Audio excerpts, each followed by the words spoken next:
last time on the Don and Mike Show. You should be upset about the weather forecasters here in Washington, D.C. Just once, I want one of these genital-less wonders to come on television with their smooth crotches. And I want them to pull down their pants and show that they're eunuchs. And I want them to say, hi, I get paid $1 million a year to forecast the weather. Guess what? I effed up. Be a man about it. The Don and Mike Show. Don Geronimo and Mike O'Meara Show. Don Geronimo and Mike O'Meara Show. Hi, welcome to our show. Eastern son of a beach. Hello, everybody. You got the Don and Mike Show. Coming to you live, 4 hours every weekday. From the studios of WJFK, Washington, D.C. Broadcasting nationwide and coast to coast.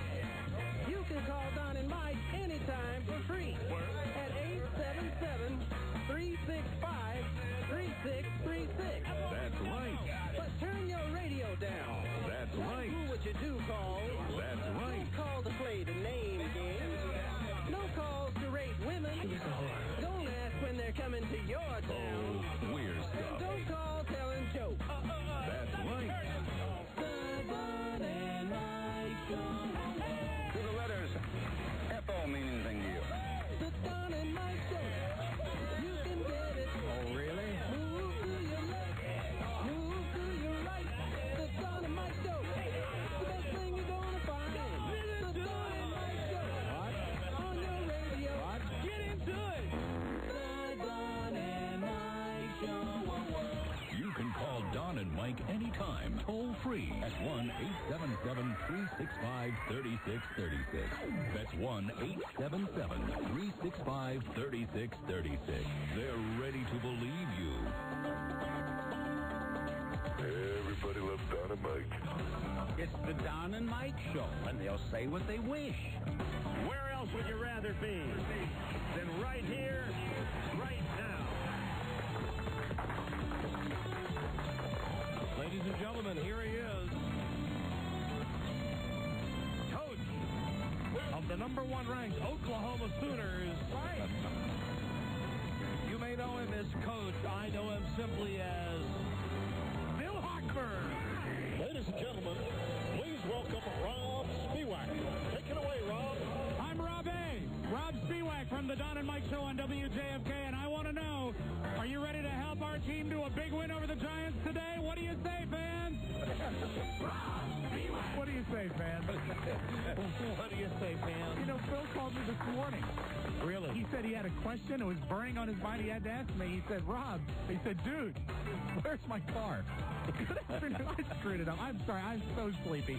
Good afternoon, Mr. and Mrs. Klemperer and all the ships at sea. Hey, I want to tell you, get ready to get some wild boners because here comes Don and Mike. Yeah. Thank you, Robin. Yeah. And hello, and thank you for listening, everybody, coast to coast and nationwide. As the stock price continues to fall, our ratings continue to rise. Fantastic. Well, that's a good thing. Even though we're still brought to you via the auspices of Westwood One, we continue to prosper. Don and Mike Show, national show. Hey, don't laugh, really. Westwood One is still a company that's traded on the New York Stock Exchange. And they bring you this show, a very intricate system of wires and cans, and they bring it all over America. Our telephone number, same as it ever was. Same as it ever was. Oh, I forgot that part. 877-365-3636. It's a new episode on Wednesday, January 3. And what can we say except... Welcome to my world. Yes, welcome to our wonderful world. Step inside. Won't you come on in? New year, same show. Yep. Miracles, I guess. You know, lots of shows out there, they retool, Still happens now and then. they try to jazz it up. Not us. This is the same show. Step into my heart. Step into my heart. Really, the markets are doing that, Buzz? Leave your cares behind. My goodness. Why, what's happening on Wall Street? Oh, it's way up. Rather good day. Doesn't matter. It'll be down tomorrow. And it's built with you in mind, you morons. Built with you in mind. Built with you in mind. Buzz likes to do that to me. He knows I follow that, and he likes to get. He got the reaction he wanted because I saw those numbers and I kind of gave him exactly what he wanted, which is one of those whoa double take. Once again, there's proof about how easily distracted you are. Yeah. I am, and you notice, even though they have been nice enough to give me my own mouse and not a keyboard today, I'm not playing with the computer anymore because I am not. But you are easily distracted too because you're already laughing at my glasses. Well, I have been, and it's not that I'm easily distracted. Yes. How can I not? I know. How can I not look at those glasses? I have been staring at those glasses for the last 2 hours in the office. I like those glasses. Thank you. Thank you very much. And the thing I said, and I really mean it, they're cool. They're like Jim Garner glasses. Garner. Yeah, that's cool, Rob. Oh, you know that Jim Garner's one of the coolest guys of all time. You see, and he said that, and I took it as a compliment. And I think they look like Ronnie Millsap glasses. There's a stranger in my house. Okay. You know, I walk in the door, I see Mike today, and again, he's got on sunglasses inside, not prescription glasses, sunglasses. Well, they're light, though. You can see my eyes. They're pale. They're yellow is what they are. They're yellow. and I wear them because my regular glasses are in the car. My car's in the shop, and because I'm easily distracted, I left my glasses in the car that's being serviced. I came around the corner today, I see him in the glasses. That's first thing I do is start laughing. I know. Right away. Right. I mean, the reaction that I knew I'd get, you know, I could shave my head and you wouldn't even give it a second note. But when I change glasses, you notice that dramatically. And listen, I want to explain. It's not like he has on glasses like Buzz has on glasses today. I normally do, though. I normally wear, like, little glasses in here. I occasionally will divert from that and go to sunglasses. These are, you know, I don't call them sunglasses. I could never wear these to protect my eyes from the sun, but they're great to protect from the, They're tinted, though. They're yellow. Only slightly. They're yellow. Well, they're Buzz, yellow. you're not seeing them up close. You're seeing them. I gave him the glasses for his birthday because remember, he started wearing sunglasses during the show. No wonder you're over there. You couldn't see his eyes. These aren't the ones you gave me, though. Oh, I'm sorry, but they're similar. I'm sorry. But they're very similar. They're very, very similar, but they're pale yellow. Right. And you know that I like the pale yellow glasses. I actually, what I'm looking for, and this is for anybody that might know where they are, you know the kind that are the regular, the kind that Jack Nicholson wears at the basketball games that have the yellow? That's what I've been looking for. Yeah. And until I find them, I'm going to wear these kind of things, but I wear them because the lights bother my eyes. They are like disco glasses, like the glasses. They are. Guys wearing disco because as I look at them now, the tinting actually goes down about halfway down the lens, and when you get all the way down, now that you've taken them up, you got vertigo now that you've taken the glasses off? Oh, my Aunt Esther. All right, you're right. Yeah, you know what I mean? Yeah, they're darker on the top, and they're very 70s, very old manish. But I like them, and they're me. You're right, Rob. They're very James Garner-ish. But I meant that in a good way. I know you meant that in a good way, and I appreciate both of your good wishes, Buzz and Rob. Well, listen, Buzz only gave you good wishes because he thought they were the glasses that you gave him. Right. And I did that because you wanted to see his eyes while he was wearing sunglasses. You can see my eyes. That's the issue. You can see his eyes. Yeah, I can. You can see my beautiful eyes. I can. Kind of. Problem solved. Kind of see your eyes. I just, lately with the dry weather, my eyes have been really, really bothering me. My eyes fell to the floor. And I just, that's why I'm wearing these. So, and they're staying on today. Really? They're staying on. Because otherwise, I take them off and, oh my God, it's like, I'm getting a corneal damage. Woozy. Okay. I just want you to know one thing. I'm leaving my glasses on. I'm going to wear them the way I like them. I wear them high on the nose so I can look down and see the light spot. There you go. I don't wish this on you, that maybe someday you'll get James Garner hair. Which, incidentally, after going to see that awful movie with my wife, What Women Want, the one we walked out of, we decided that Mel Gibson has James Garner hair now. Oh, really? Yeah. Straw-like? Yeah, it's that look that says he's had something done to it. Frida and I were discussing that. It looked like maybe Mel Gibson had the paint your bald spot stuff. Right. But no, then we decided it's whatever procedure James Garner has had done to his hair. Where they take it off like cadavers or something. Yeah. You got and it's like, it looks like the roots are bigger than they should be. Yeah, the hair is bigger and fluffier. Right. But it's fluffier in little, like, mushroom like little clumps on the guy's head. Well, he wears his hair that way because he's comfortable. That's the way it works. I do want to spend some time today talking about the movie Castaway. I didn't spend a lot of time on that yesterday.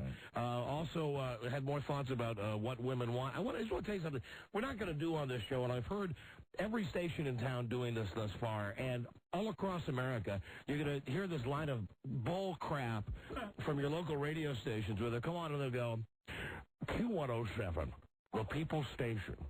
You asked, and we deliver. You said in the year 2001, you want more commercial-free rock.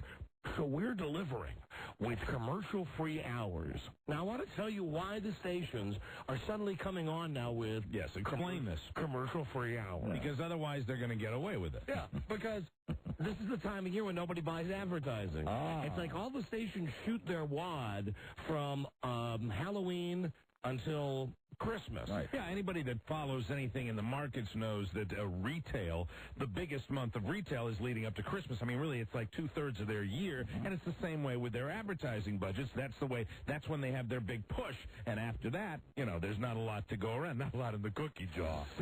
So in the month of January and February, until business picks up, radio stations that would traditionally play maybe 12 minutes of commercials an hour, they've only got like 3 minutes of commercials an hour to play. Yeah, towards the end of January, things change. That's why I'd like to thank all the fine jewelry stores that are going to be advertising towards the end of January. Oh, yeah, we had the Valentine's Day. They created holiday that was, designed for retailers. But now, virtually every station I've heard, and I heard it on 5 or 6 different stations there, the country station, on the soft rock station, it's our gift to you. More commercial-free hours in 2001. Well, no, that's not true, because... Right. They're just doing it now because they can't sell the commercials. Listen, the greedy bastards, just like the greedy bastards are here. Right. They'd sell the commercials if they could. Sure. And which is more power to the greedy bastards here because, in case you haven't noticed, if you listened yesterday, we're playing the same amount we always play. Well, this is, we're a different island here. We really are. I mean, those people that are back there struggling in the back room, they're under penalty of death to get these commercials on the radio. Right. All right, so anyway, listen, don't be fooled by that by your local station because come the middle of February, all of a sudden all these promises that they're making about how they care about you and they asked you what you really wanted to hear on the radio, they're just going to say F that and they're going to go back to doing the way that, at least stations that play records, here's what they do now. They'll come on and they'll play like 8 records in a row. Then they'll play 10 commercials in a row. Right. Then they'll play 8 records in a row. Then they'll play another 10 commercials in a row. Yeah, it's just a bunch of crap. Yeah, it's a bass-backwards way to do it. So anyway, our lead story today is the sad secret that Colonel Klink took to his grave. What?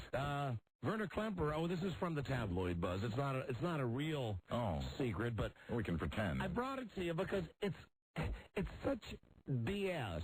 The headline in the Enquirer is, "The sad secret Colonel Klink took to his grave." I think everybody knows that Werner Klemperer, the guy who played Colonel Klink, was German and also Jewish. Okay? Yes. He won 2 Emmys playing an inept Nazi on Hogan's Heroes. Werner Klemperer, now listen to this, though. It says that he had such high moral standards that he made up his mind that he would only play Colonel Klink if they made him the most stupid officer there's ever been in the Nazis. Right. His first love was music. He turned to acting. His one requirement was, on Hogan's Heroes, that the good guys always must win. Otherwise, he'd quit the show. That's true. Now, listen, I don't doubt that the guy felt this way, but imagine that you're in the production meeting of Hogan's Heroes one day, and they're sitting around there, they're pitching ideas, and one guy says, "Hey, hold on, wait, I got a great one. How about this week? Klink goes crazy and kills Colonel Hogan. Kills 80 prisoners and brings a big train loads full of people in on their way to the Holocaust. And how about he pulls gold fillings out of dead people's mouths?" I understand what you're saying. What you're saying is it would be ludicrous to think it could go any other way on Hogan's Heroes. So it's not like Colonel Klink was such a hero. I mean, Werner Klemperer was such a hero for for demanding that Colonel Klink be played as an idiot, because how else are they going to play the Nazis on a show, on an American show? Absolutely. That portrays a bunch of guys in a POW camp. You know, I wasn't old enough to know when that show came out exactly, you know, what the ramifications were for that show, but I'm sure there had to be a little controversy when that show debuted, when that show first went on the air. Even though it was a silly, stupid comedy, I would imagine sensibility still ran pretty high about World War II. People were upset until they watched it, until they saw that the Nazis were bumbling idiots. Were dopes. Right. That Hogan really had all of the tunnels and everything, and he could listen to Klink on the coffee pot, and he had the little microphone on the picture of Hitler in Klink's office. So I think what you're saying, it's a story that's really a non-story. Yeah, it's a non-story. I don't doubt that maybe this guy, because he was, German and Jewish, he felt strongly anti-Nazi. Hey, listen, with the exception of Rob Spiewak, who's not anti-Nazi. But listen, I don't think that it's the sad secret that Colonel Klink took to the grave. No. And I can't imagine that at any point when they were having the pitch meeting, someone came up and said, wait, hold on. You're right. How about this week? Nutty. How about Klink executes like 5 civilians just for walking around downtown? Yeah, no way. That never could have happened. I will not do that. Hi, this is Werner Klemperer. I have an idea that I will go berserk, and I will put a Luger to Hogan's head and pull the trigger. He won't die because he is the star of the show, but he will go through a protracted rehabilitation process. Yeah, the sad secret he took to his grave. No, the sad secret is that the poor schmuck, he hated being known as Colonel Klink, and kind of like Ray Walston, who just passed away, hated being known as the Martian. Yeah, although he did dig being known as Mr. Hand. Yes. He liked Mr. Hand. He didn't like being the Martian, and as a matter of fact, the last time we had Colonel Klink on our show, he got pissed off when we were referring to him as Colonel Klink. I think he got pissed off anytime he was interviewed, I mean, he just had that kind of personality. When he did one on the phone with us, he did one way back when he came into the studio. And didn't we have a whole briefing before he came by on... Yes. He didn't want to, he doesn't mind talking about the Colonel Klink. But don't call him Klink. And spend some time talking about his music. Conductor. And also, don't forget, he demanded being introduced as Emmy Award-winning actor Werner Klemperer, or he wouldn't speak. I think we've proven on this show that when someone wins the Emmy, things change. I think they get a medication. There's something coding the stats. Hold on, I'm getting a psychic message from Mike. I'm getting Patricia Heaton. Boy, good job. Boy, that was a subtle one, wasn't it? And you know what? I can't watch that goddamn Raymond show. That show's been ruined for me, and it's horrible. Anymore. I'm so sad because it's a great show, and now I'm just so biased that I can't watch her. She was such a bitch that day that she was on our show, and the fact that she actually called Les Moonves, Mel Karmazin, and Dan Mason, all 3 big muckety-mucks with CBS and with Infinity. She, sitting atop the heap, the TV sitcom heap, decided to take a shot at the 2, guys that are just one rung above circus clowns down here. Just for asking her the silly sex quiz. Yeah. And I found even on as late as Monday night, when they were running a rerun that I hadn't seen before, I watched it, and she's portrayed on the show as a nice lady and as a good mom and as a friendly person. I think one of the things, you probably feel the same way about her that I did. I mean, I really thought... she was one of my favorites. I thought she was really one of the best actresses. I still think she is. She's a great actress on that show. But now it's ruined because when I see her, all I can think of is there's the lady that was so mean. There's the lady that wanted to get us fired. Right, now, exactly. On the other hand, we do love TV's Leah Remini from King of Queens. We do indeed. Wonderful lady. And we did receive our Christmas gift from Leah. Oh, nice.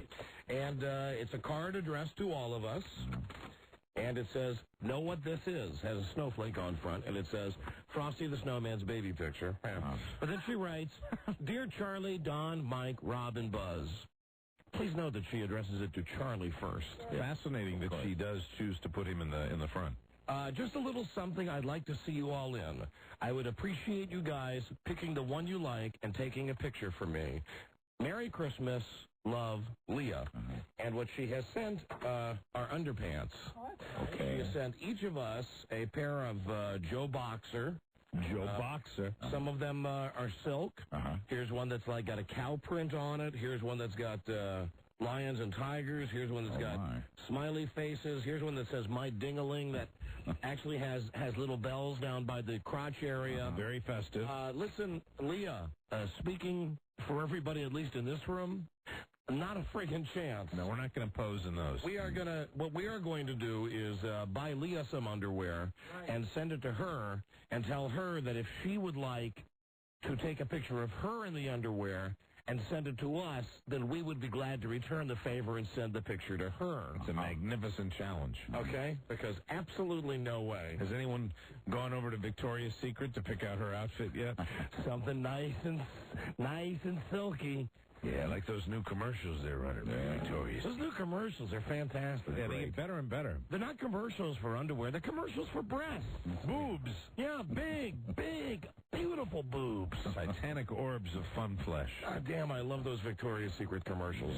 All right, a couple of phone calls here, and then on with the show. Hello, Don and Mike show. Hey, Don and Mike. Hi there. How's it going? Oh, hold on, Mike, I forgot to tell you. Yes? Also, just going through all the mail we received at Christmas. Once again, you and I were lucky enough to get another personalized card from Julio Iglesias. Oh, what are those, his grandchildren? Yes. Oh, are those Enrique's kids? I guess so. I don't know why. Does Enrique have any kids? We had Julio Iglesias on. Those are his kids. These are his? Yeah. Oh, stud. He's vibrant. What a stud. How old is he? Was he 65 now? I think he's like George Michael's age. You mean George Gimble? That's the one I meant. So he's 75. We had Julio Iglesias on this show exactly one time. And he thought he was taping something for a morning radio show because he was driving down the road in South Beach. And he had a bad cell phone, and he was cussing, and he was talking about sex. And once he realized that he was actually on the radio... Oh, hello, you're funny. He fell in love with the concept of the show. He loved it. And once again, here we go. Much love, Don and Mike. Julio, and I can't read the rest of the names. Miguel and Padrizo and... maybe Miranda? Looks like Julio, Miranda, Miguel, and Placido? Rodrigo. Well, whatever. We got another Christmas card from Julio, though. Placido Domingo. He's the only celebrity who every year sends us a Christmas card. That's terrific. It's nice to. Did you get the card from our agent at home? Hey. Did you get the card from our agent? Yes, the one that had no message written inside. No message, just like scratching from all the employees there. Yeah. Like a giant get well card. It just, for some reason, it rubs me the wrong way. Where they all sign it, all at different angles, like it was placed on their desk and they had to do it. I think they all sit around a conference table and drink and sign Christmas cards. It's very, it makes me always, I always open it up and I hesitate to because I know it's going to hurt my feelings and I'm not sure why it does, but it does. You know what I did? I was so pissed when I opened up the Christmas card from our agent that I actually sat down. Well, obviously I had tons of time on my hands over the last couple of weeks. And I figured out over the last 17 years that he's been my agent how much money he has earned, how much he had earned. And it ended up being... Oh, my God. Don't show a lot. This is going to put me in over that much. Wow. And I was lowballing that. You're definitely lowballing. And I'm figuring, gotta be. At least for that much, I deserved, the more I read it, I said to you deserve a gift. I said, what I at least deserve? I at least deserve a personalized card that says, thanks for being my client. You know what? For 17 years. It's beyond a personalized card. It's a gift. After all these years, you and I both deserve a gift at Christmas time from our agent. You know what I was thinking? I was also thinking that when I opened up that it would have been nice to say, hey, hope everything goes well in 2001, Don. Not all the other schleps in that office, but the main guy, Donnie from our agent, And then I'm thinking now when I hear you talk, especially you after all these years, because you said this is your agent, you made him my agent. Yeah, and actually, I can't even take credit because he was Buzz's agent, and I got turned on to him from Buzz. There you go. Like 19 years ago. That means to me that the three of us deserve gifts. Big time. All right, well, let's make a note to call Ephraim on today's show. That's a good idea. We should call Ephraim and say, perhaps it's time. We get gifts from management here occasionally. I know Alan gave us a very nice gift. Hey, this is fantastic. But it's not true. Now, before you start, it's not true because it's in the trunk of my car. Oh, then you lied to him? No, I didn't lie. I thought I had done that. It was another bottle of the same product that I had given away. It was a great moment. I just didn't want you to get all revved up and go. I know what you're going to talk about. Just let me say what happened in the office yesterday. Okay. Alan Line One, the de facto general manager of the station, the puppet general manager. Right. He's the only guy who actually acknowledged the fact that Mike and I, in December, celebrated our 15th anniversary of being America's favorite DJ team. Right. And he got us each a bottle of very nice champagne, Dom Perignon. It's about $100 a bottle. Mm-hmm. And he gave it to each of us with a nice note that said, here's to 15 more. Not a chance, Alan. And he came in the office yesterday and he said, hey, did you guys enjoy the booze? And I said to him, oh, listen. Don goes into this whole thing about, hey, we opened it up. It was on New Year's Eve, free to drink most of it, but all my house guests enjoyed it. He turns to Mike and he says, how about you? And Mike says... I said, I re-gifted it. Because I really thought I had. I thought I'd re-gifted it, and I hadn't re-gifted it. I didn't even give it to anybody. It's still in the trunk of my car. Because when I was going to drop my car off today, it was sitting there, along with those very nice gifts that you gave my kids. The kids. I haven't gotten anything out of the trunk of my car. They'll make nice Easter gift. Yeah. So well, no, you gave them to me last night. That's true. So I forgot to take them out of the car last night. That's not like I didn't give them December 15th. But combined with my delay, it's going to be Easter. All right. Yeah. But it cracked me up yesterday. I know. I see no reason to tell him that I really didn't re-gift it. Because Alan did seem to be disturbed. Yes. When you told him, just with a straight face. I said, have you ever done that? And he said, no. Naturally. No, I haven't. But I have re-gifted.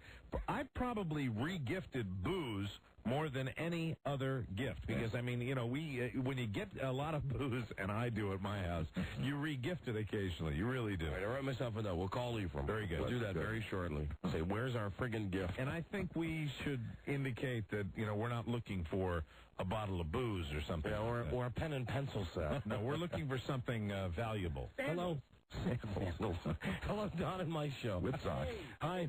Hey, Don and Mike. Yeah, hi there. How's it going? Hey, great, thanks. Oh, by the way, happy anniversary to you, too. Oh, thank you. Thank you. Hey, about Hogan's Heroes? Yeah. You're absolutely right. I'm 42, and when I was young, as when it was on in prime time, and we loved it. It was always funny every week. And I remember once asking my grandmother if she watched last week's episode, and she gave me such a nasty look. She said she would not watch that show because so many American soldiers died over there. Yeah, I remember. I remember that. I'm the same age as you. I do have a memory of that kind of sentiment to some of my family members. It really seemed like it was people our age that kind of got into it more than anything else when it was on prime time. Sure. Who doesn't love a good dumb Nazi? It was Hogan's Heroes in the Wild Wild West. I remember those being on around the same time. Hello, Don and Mike show. Don and Mike? Yeah, hi. Hey, what's going on? Hey, buddy. Hey, I was talking about Patricia Heaton earlier. Yes. Did you see that special where she had like her 5 little brats and she was just saying how much she was devoted to her? I guess it might have been E. No, it was I think it was on CBS. It was like CBS. It was Monday night. It was the 10 most influential women of the year 2000, and Patricia Heaton was number. I don't know what number she was. I don't. And she was profiled, and did she do a little Kathy Lee number when she was profiled? Or I didn't see it. I just saw they did the promo where they ran past the faces of the women. She made the list. And immediately I said, Patricia Heaton's on the... Patricia Heaton is, a C word. Yeah, they were talking, they had her 5 kids, and they were, like, hanging all over her, and she was saying how she loved those kids, and she wished she spent too much time with them. She spends all kinds of time. Let me just say... There's nothing really wrong with that. I don't doubt that Patricia Heaton loves her kids, and I don't doubt that she's a good mother. I just don't trust anybody that has to come out on television and say that.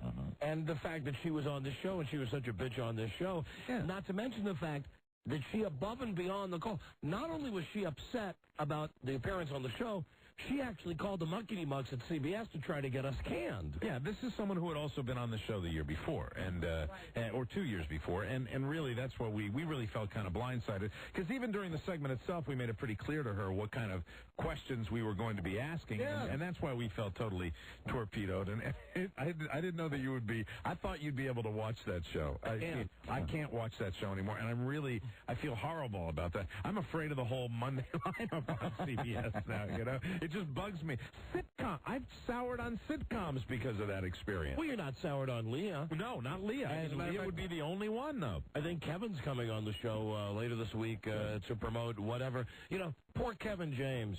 Whatever dog and pony show CBS has, they make this guy do it. You know, it's one year it's the Macy's Parade. Right. One year it's the Tournament of Roses Parade. This year he has to host the goddamn People's Choice Awards. You just wait till they hit their magic number with syndication for that show. When they hit that big money number where they all get paid, where the big payday comes in, I think that's when Kevin's going to change his tune. I really do. I think that's when he's going to go, oh, you want me to host the parade? I got your parade right here. Well, he's coming on later this week. He's going to be discussing the material that he's going to be using on this People's Choice Awards. Still a stand-up comedian at heart. Yeah, he sure is. Oh, also, got to tell you, one more TV note. Next week, when we go to New York, we're going to be at WNEW, I think Thursday and Friday of next week. On Thursday, the people from SoapNet, do you know what that channel is?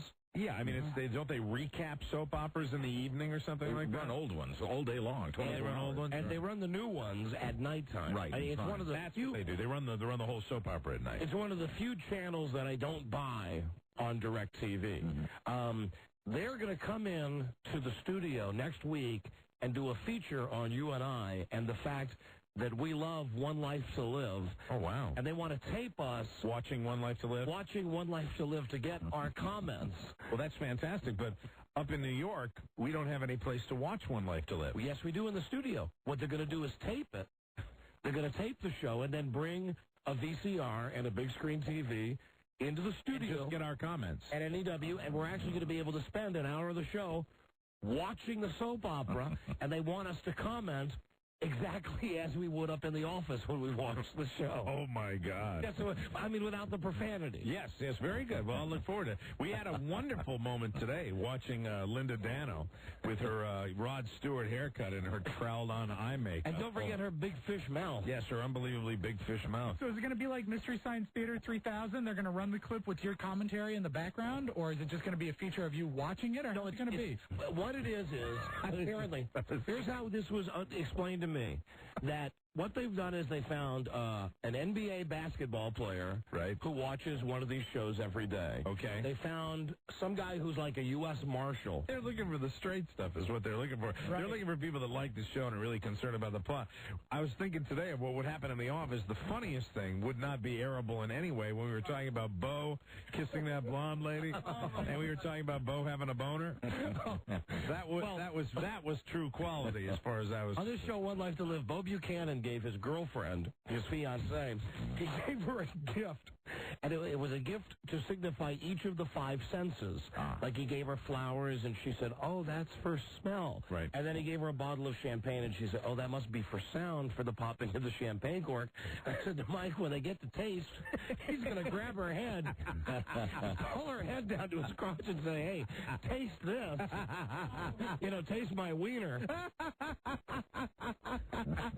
So I don't think that will be shown on SoapNet. No. Because, I mean, their audience is still the soap opera people. But that's how we watch that show. That is how we will, we'll be able to modify it for whatever for us, audience. One Life to Live is really a dramedy. Yes. I mean, there are sometimes, when they do something cool on that show, like kill a character off who you don't expect, right? Sometimes we do really sit back and go, wow. Yeah. But most times we watch that show and we just totally goof on it. We goof on it and talk about Ace Attorney. Today, really, don't you wish they had those cameras in there today? Because we really sometimes we don't pay any attention to it at all. And sometimes, like today, we really got into it. They were having their New Year's Eve party. Yeah, there was a lot going on. And, we said, there's Ace drinking again. That tuxedo doesn't do him justice with his turkey neck. Well, that's next week, so keep in mind that SoapNet is coming up to tape us next week. Very exciting. Hello there, Don and Mike Show. Hey, Don. Yes, hi. How you doing? I'm John. I'm calling from New York. Hi, John. How are you, sir? Good. You guys are outstanding. I listen to you every evening, because of the 3-hour delay and everything. Right. God bless you. Thank you. And I'm off today because today's New Year's Eve for UPS, so I get to pick a day, and I pick today. And I says, I can call them and get them live. And really now, is this how UPS does it? If you're a driver who has to work, for instance, on a holiday, do you get to pick whatever day you want? Well, it's like this. We got New Year's Eve and New Year's Day. Well, New Year's Day, UPS was closed. New Year's Eve, because it was a Sunday, they're closed anyway. So by seniority, we can either work the day and get time for the day and time and a half for working the day, so it's a double time and a half day. I'm completely confused. No. If he works the day, he gets time and a half. Okay. Plus the 8 hours for the holiday. You mean if you work New Year's Day? No, New Year's Day, UPS is closed. Monday, we were closed. No action, no deliveries. But they did make deliveries on Sunday on New Year's Eve. Oh, you did work New Year's Eve? No, see, we won't work that actual day. See, that's where I'm confused. He's talking about this is my New Year's Eve, and all I have heard from this gentleman is that they are closed on Sunday, and they were closed on New Year's Day. Did they give some guys the option to work on New Year's Eve? Well, not on the Sunday. See, New Year's Eve. All right, but so what you're saying to me is you really were off. Let me explain. Okay. I picked Wednesday as my New Year's Eve day because it's a regular work day. But you had New Year's Eve off. Right. And you had New Year's Day off. Yes, I got paid for Monday. I didn't get paid for Sunday because Sunday is a regular day off regardless. Right. Okay. Now, but because the holiday fell on the Sunday. I got it. He got a bonus day. A bonus day. I understand that. Because if New Year's Eve had fallen on a Monday, then... Like next year, it's Monday and Tuesday. Gotcha. And we will be off those 2 days. Oh, okay. Now I understand what you're talking about. So listen, if you did in fact get New Year's Eve off and New Year's Day off, right? Did you party then? And if today is then your New Year's Eve, are you going to party tonight? Well, I've been partying most of the day. That's why you called. Taking it easy. My son, I got a 2-year-old sleeping, so he's inside. The wife's doing the laundry, and, I'm chilling. 2 weeks ago, when it was peak season with the deliveries, it was a madhouse. And are you on the front lines? You do the actual driving yourself? Yeah. I'm a driver, a delivery guy. I go out on a regular day, 95 deliveries, 135 packages. And peak season from Thanksgiving to Christmas Eve, going out with 160 deliveries, 250 to 300 packages. Is this true that a lot of people think that when a UPS guy is done, like if you deliver all your packages, if you get done by 1 in the afternoon, you can go home? Is that not true, that if you get done early, you have to go back and get more packages? No, you do not. What you go out with in the morning is what you deliver with all day. There is rarely, no one is finished at 1, because they have to make sure that you have an 8 hours day, an 8 hours worth of work in your truck for the day. And you have pickups. See, so you'll do, some drivers go out with like 70 deliveries, and then they have 15 pickups. I, in fact, have only 1 pickup, but they fill my truck up. Do you like that? I mean, that's a job. I love what I do. I could imagine having a regular job, but if I was going to have a regular job... I'd like a job like that. A UPS job would seem to be where you at least have freedom. You don't have some dick telling you 24 hours a day what to do. True. I'm my own boss out there. I happen to be lucky enough to have my own route. And if you want to finish, I mean, conceivably, if you want to finish at a certain time, you can, right? I mean, yeah, within a margin, if I would never do it, but if I work through lunch, or depending on how my load is. See. Well, how much? I mean, when would they frown on you? Like if you started like ringing people's bells at 11:30 at night with a package, that's probably unacceptable, right? Well, during Christmas season, I was knocking on people's doors at 10 o'clock at night. Really? Yeah, because I had to work in my truck. We're going out Christmas season. We're going out with double what we normally go out with. I have a partner there that's a helper that they just hired from the street. So naturally, he can't deliver the way I can because I've been doing it, for years. Are there UPS groupies? I think so. I mean, are there? I mean, I know that you mentioned you're a married guy and you've got a kid, but, it's almost like the plot to a porno movie where a UPS guy, wearing the shorts, comes up to the door and... They call me legs. The women call me legs on the route. Do you wear, I know some guys, do you wear your shorts during the winter? No. When it's 12 and 20 degrees out, no. We just had a big snowstorm here, no. Do any of the guys wear their shorts during the winter? Not in my center. There was a guy a couple years ago down in Manhattan. He had a bet going on with a postal guy if they could wear their shorts, see who could go shorts throughout the whole year. I don't even know who won. Shorts. But, no, it's a real good job. The money is very good. The benefits are very, very good. But I'm here to tell you, okay, Don, if you ever decided, I don't think you would, but Don't mind. You break your behind, okay? Well, then I'm out. It's hard work. They pay you right and they pay you on time. If it's hard work, I quit. It's one of those few jobs that, you get paid good money, but you work for it. Do you have a weight limit on packages that you have to deliver? For one, the total UPS weight limit is 150 pounds. If I get a package that's 70 pounds or higher, another driver is to come with me and deliver that package. Oh, okay. Well, that's not bad. I mean, you see, you guys, that's a powerful union you guys have, Yeah. right? You ever deliver and, see naked chicks? All the time. All the time. Well, bingo. now we're getting I can some... tell you stories. I mean, I'll give you a quick scenario. I knock on the door, and the woman opens it. She's got the little chain thing on the door, She'll open it up, and, UPS, okay, 1 minute, and then closes the door. And then I'm standing there with the package. So, smart money says, well, okay. In the morning, she's, half dressed. She's going to put something on. Wrong answer. Comes back to the door, opens the door, got the bathrobe on with no tie. Small package that I could hand her right across her hand.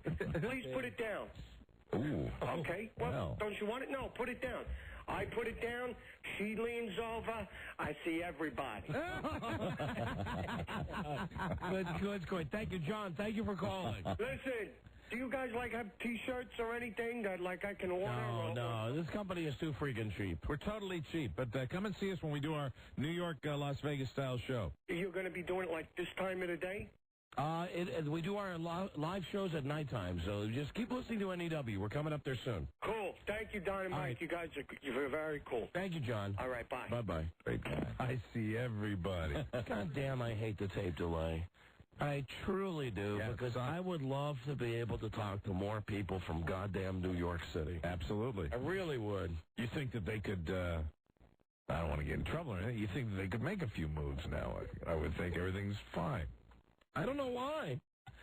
There was let me just say for the record, there was a plan that was out there about 90 days ago that was supposed to fix all these problems. Yep. Right? Uh-huh. Yep. I mean, why else would they put O&A on the weekends here if they weren't thinking about maybe introducing them in some way to the Washington, D.C. market? Exactly. Because we're very happy. Opie and Anthony have their best of show. It's on the weekend now on WJFK. Cool. I'm sure nobody's bothered to tell Opie and Anthony that nobody listens to WJFK on the weekends. But, that's why we pulled our weekend show from WJFK. Sure. Because nobody listens on the weekend. It wasn't worth it. But listen, regardless, they're on the weekends here now. So maybe that's a first step towards that master plan we talked about. I hope so. I hope something shakes out. Who the hell knows? Hello, Don and Mike Show. Hello, Don? Yes. How come you guys are not on the Peak anymore? Oh, we are on the Peak. Will you knock it off? They changed it to a black country station. Oh, come on. Get out of here. They got Charlie Pride on billboards. Shut up. Get out of here. Black Pride, yeah. That would be it, Charlie Pride. If you had a black country format, that would be the only artist you could play. I think so. Hello, Don and Mike Show. I you played Nelly. Have you heard Nelly a song Country Grammar? No. No, I mean, it's hardcore. It's hardcore rap.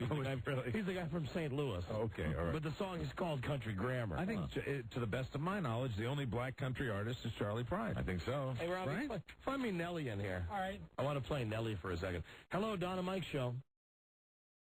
Hello? Hi, am I on? Yeah, hey, Ryder. Yes. Remember, this is Ryder, the guy we sent to Reno to get laid. Ryder, how you doing? Hey. I'm doing good. It's really great that you guys are back on the air. No, it's good to be back on the air, Ryder. Ryder's life gets better when you guys are on the air. And I guess Ryder's life got better in the month of December, too, didn't it? Oh, it got a lot better. Christmas came early this year. Beautiful. Ryder, listen, hold on a second, please. I have to break into this bulletin. According to CBS Sportsline, Marty Schottenheimer will be hired as head coach and general manager of the Washington Redskins. Oh, my God. Wow. Which means that I'm effectively going to be using my season tickets as toilet paper now. Oh, my God. Can that be true? And Jesus Christ, they got him on the cheap. a 4-year contract worth $10 million. Because they were going to pay Parcells like $5 million a year. Yeah, Marty Schottenheimer.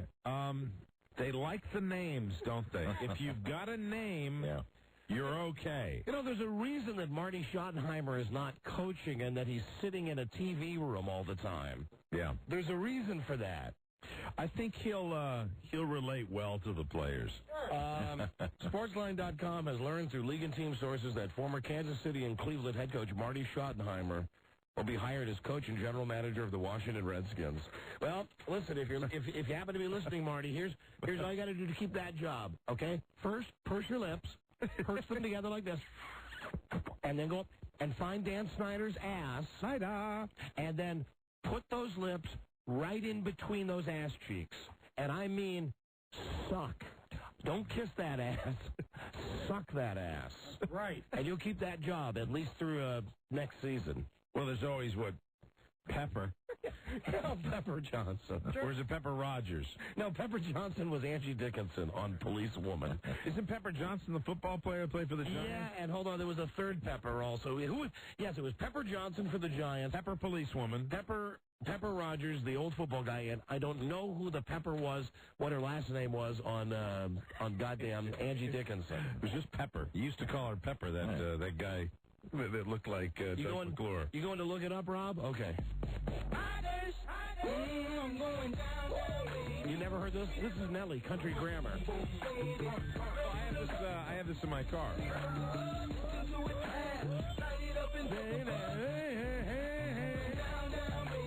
Hey, baby. I mean, I really do like it.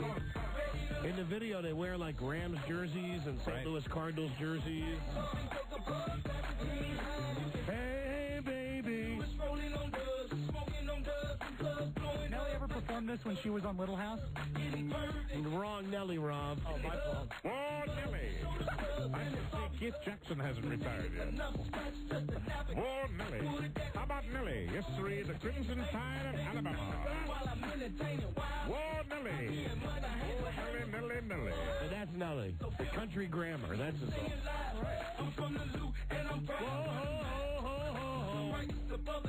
Like that. Like Nelly. Oh, hold on. What happened to Ryder? Hello, Don and Mike. Ryder? Yeah. Oh, no, this is Tom. Tom? Who is it? Oh, Tom from Seattle? Yeah. Yes, hello, Tom. Radio Lord. Oh, my God. I cannot believe how good you do your job. I actually tried out on air yesterday for an hour-and-a-half radio show, just a small AM station. Yeah. You guys are masterful. I cannot believe how hard, I mean, it was exhilarating, but Jesus Christ, I only had an hour-and-a-half to fill, and talk about trying to be charming for an hour-and-a-half. I have a whole new respect for what you guys do. That right there. You tried to be charming. Mike and I never... I tried to be simply charming. We are never charming. Simply charming. No, I mean, that's, I figured that would, at least, I forgot everything immediately. Radio guy. That was Tom Likas, incidentally, I believe. I tried to be charming for an hour and a half, and I found it absolutely masterful. You got, what was her name? Pepper Anderson. Pepper Anderson. On Police Woman.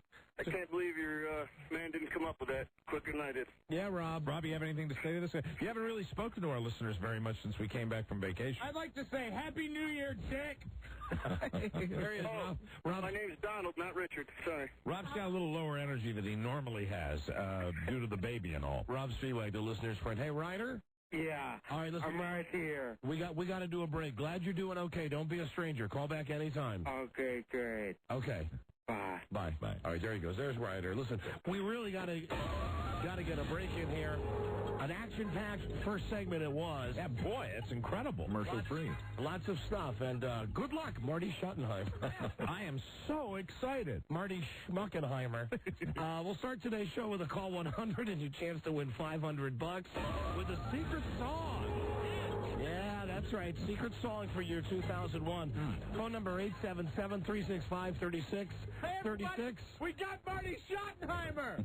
Marty Schottenheimer's going to be the coach of the Redskins. Yeah. Hooray. We got Marty Schottenheimer, everybody. Hooray. We got effing Marty Schottenheimer.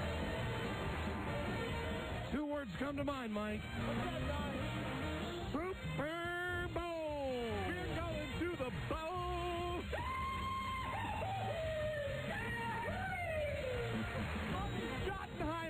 Marty Schottenheimer. Coach Schottenheimer. Jesus Christ. How many Super Bowls has he won? 0. Oh, that's right. Call 100 right now. Good luck. Be right back. This is the Don and Mike Show. George Wendt, Angela Lansbury, and comedian Jeff Cesario. Good. And now, because everybody else in show business was out of town or in rehab, hey now, Hank Kingsley. Okay, good. No, your instincts are absolutely right. Do you mind? No, just my opinion, but I think you want to go, 2 notes, but you want to go up on the second note. You think, Kingsley. Kingsley. Don't get a clarinet riff. No, B flat. Kingsley. You got it. There it is. God damn it. Right. The Don and Mike Show. I was trying to give away some dough. Time for caller 100. Hello there. Don and Mike Show. Caller 100. Right. What's your name? Glenn from Leesburg. Hi, Glenn. Thank you for calling. You are the 100th caller. Thank you very much. And, Glenn, you've won 25 Durex condoms. Woohoo! Feel love the way it's supposed to feel. Set yourself free with the most exciting condoms ever. Durex condoms. All right, now here we go. $500 with a secret song. It is a song that we have digitally re-altered. You boys have been playing in the studio again. Yes, we have. Identified this toe-tapping top 10 song, and you will win $500. Please don't answer till Mike sings like. And we wish you Godspeed. Caller, name this secret song.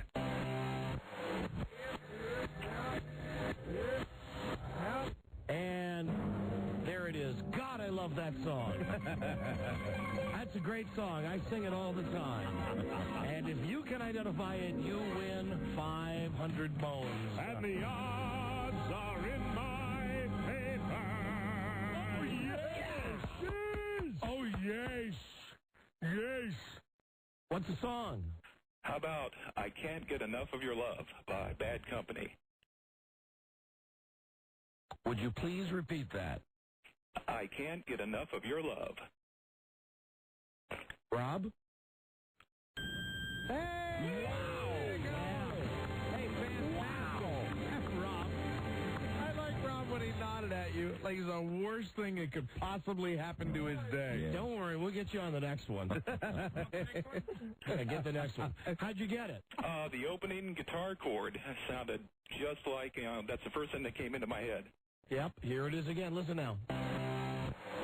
Down, down, down. What we did you digitally messed with it, but you kept the note the same. Yeah. You didn't mess with the note. The song is the same. What we did was take. Oh, is that the new one? Yep. Hold on. Give me. Do we have all the different versions of that one that we listened to? No, I avoided them. Do we have the original? Can't Get Enough of Your Love. Yeah. Get the original, yeah, so I can play you. What we did is we took the 1, 2, 1, 2, 3. Ba ba ba. Oh, okay. All right. See, I mean, that song is edited so much for radio that when I hear it a lot of time, it goes right to the guitar. Let's do it again.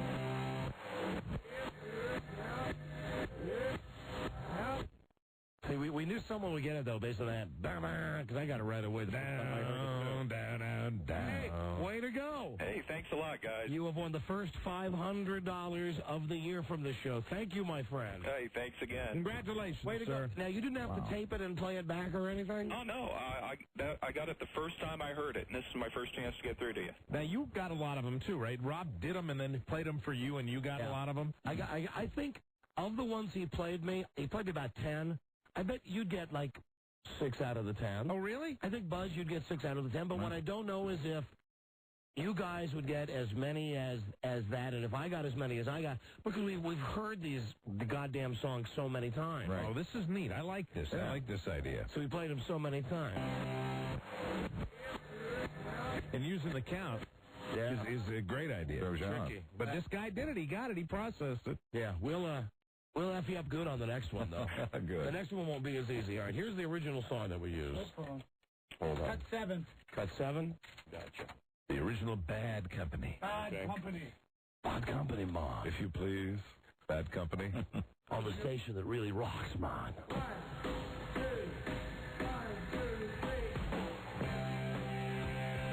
That's right, everybody.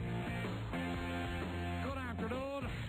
9 minutes after 4. My name is Albino, and I want to say something to you right now. I can't get enough of your cooter. Whatever I want. Your lovely cooter. Cooter. Here it goes. You gotta give it another one here. Okay. So listen one more time. Music Radio WABC. How you doing, love? It's Ron Lundy with you. Broadcasting right now. Big thumb right up my ass. And I can't get enough. Anal manipulation. Whatever I want. But you hear what we did, sir. That's good. I like that. That's the intro, and all we did was take the opening chord. And a real, I would imagine a real Bad Company aficionado would have picked that up pretty quickly. And all we did was play it backwards. Oh, that's cool. All right. So there you go. Congratulations. Very, very neat. What's your name again? We got to write it down so we can say it. Glenn from Leesburg. Glenn from Leesburg. Beautiful. Thank you, Glenn. Hey, thanks for starting my new year off the right way, guys. You are very welcome. Now, we will have a brand new secret song for you on tomorrow's episode. So we can't hear it today, right? Pretty funny. All right. Just once. A preview? Just once, a preview of tomorrow's secret. People won't get a chance to play today, right? No, yeah, that's it. Okay. Once we're done, once we have a winner for today, that's it. We shot the wad for today. We'll come back with $500 more tomorrow. They send the armed guards in here if we give more than $500 a day away. Yeah. But here's the song for tomorrow.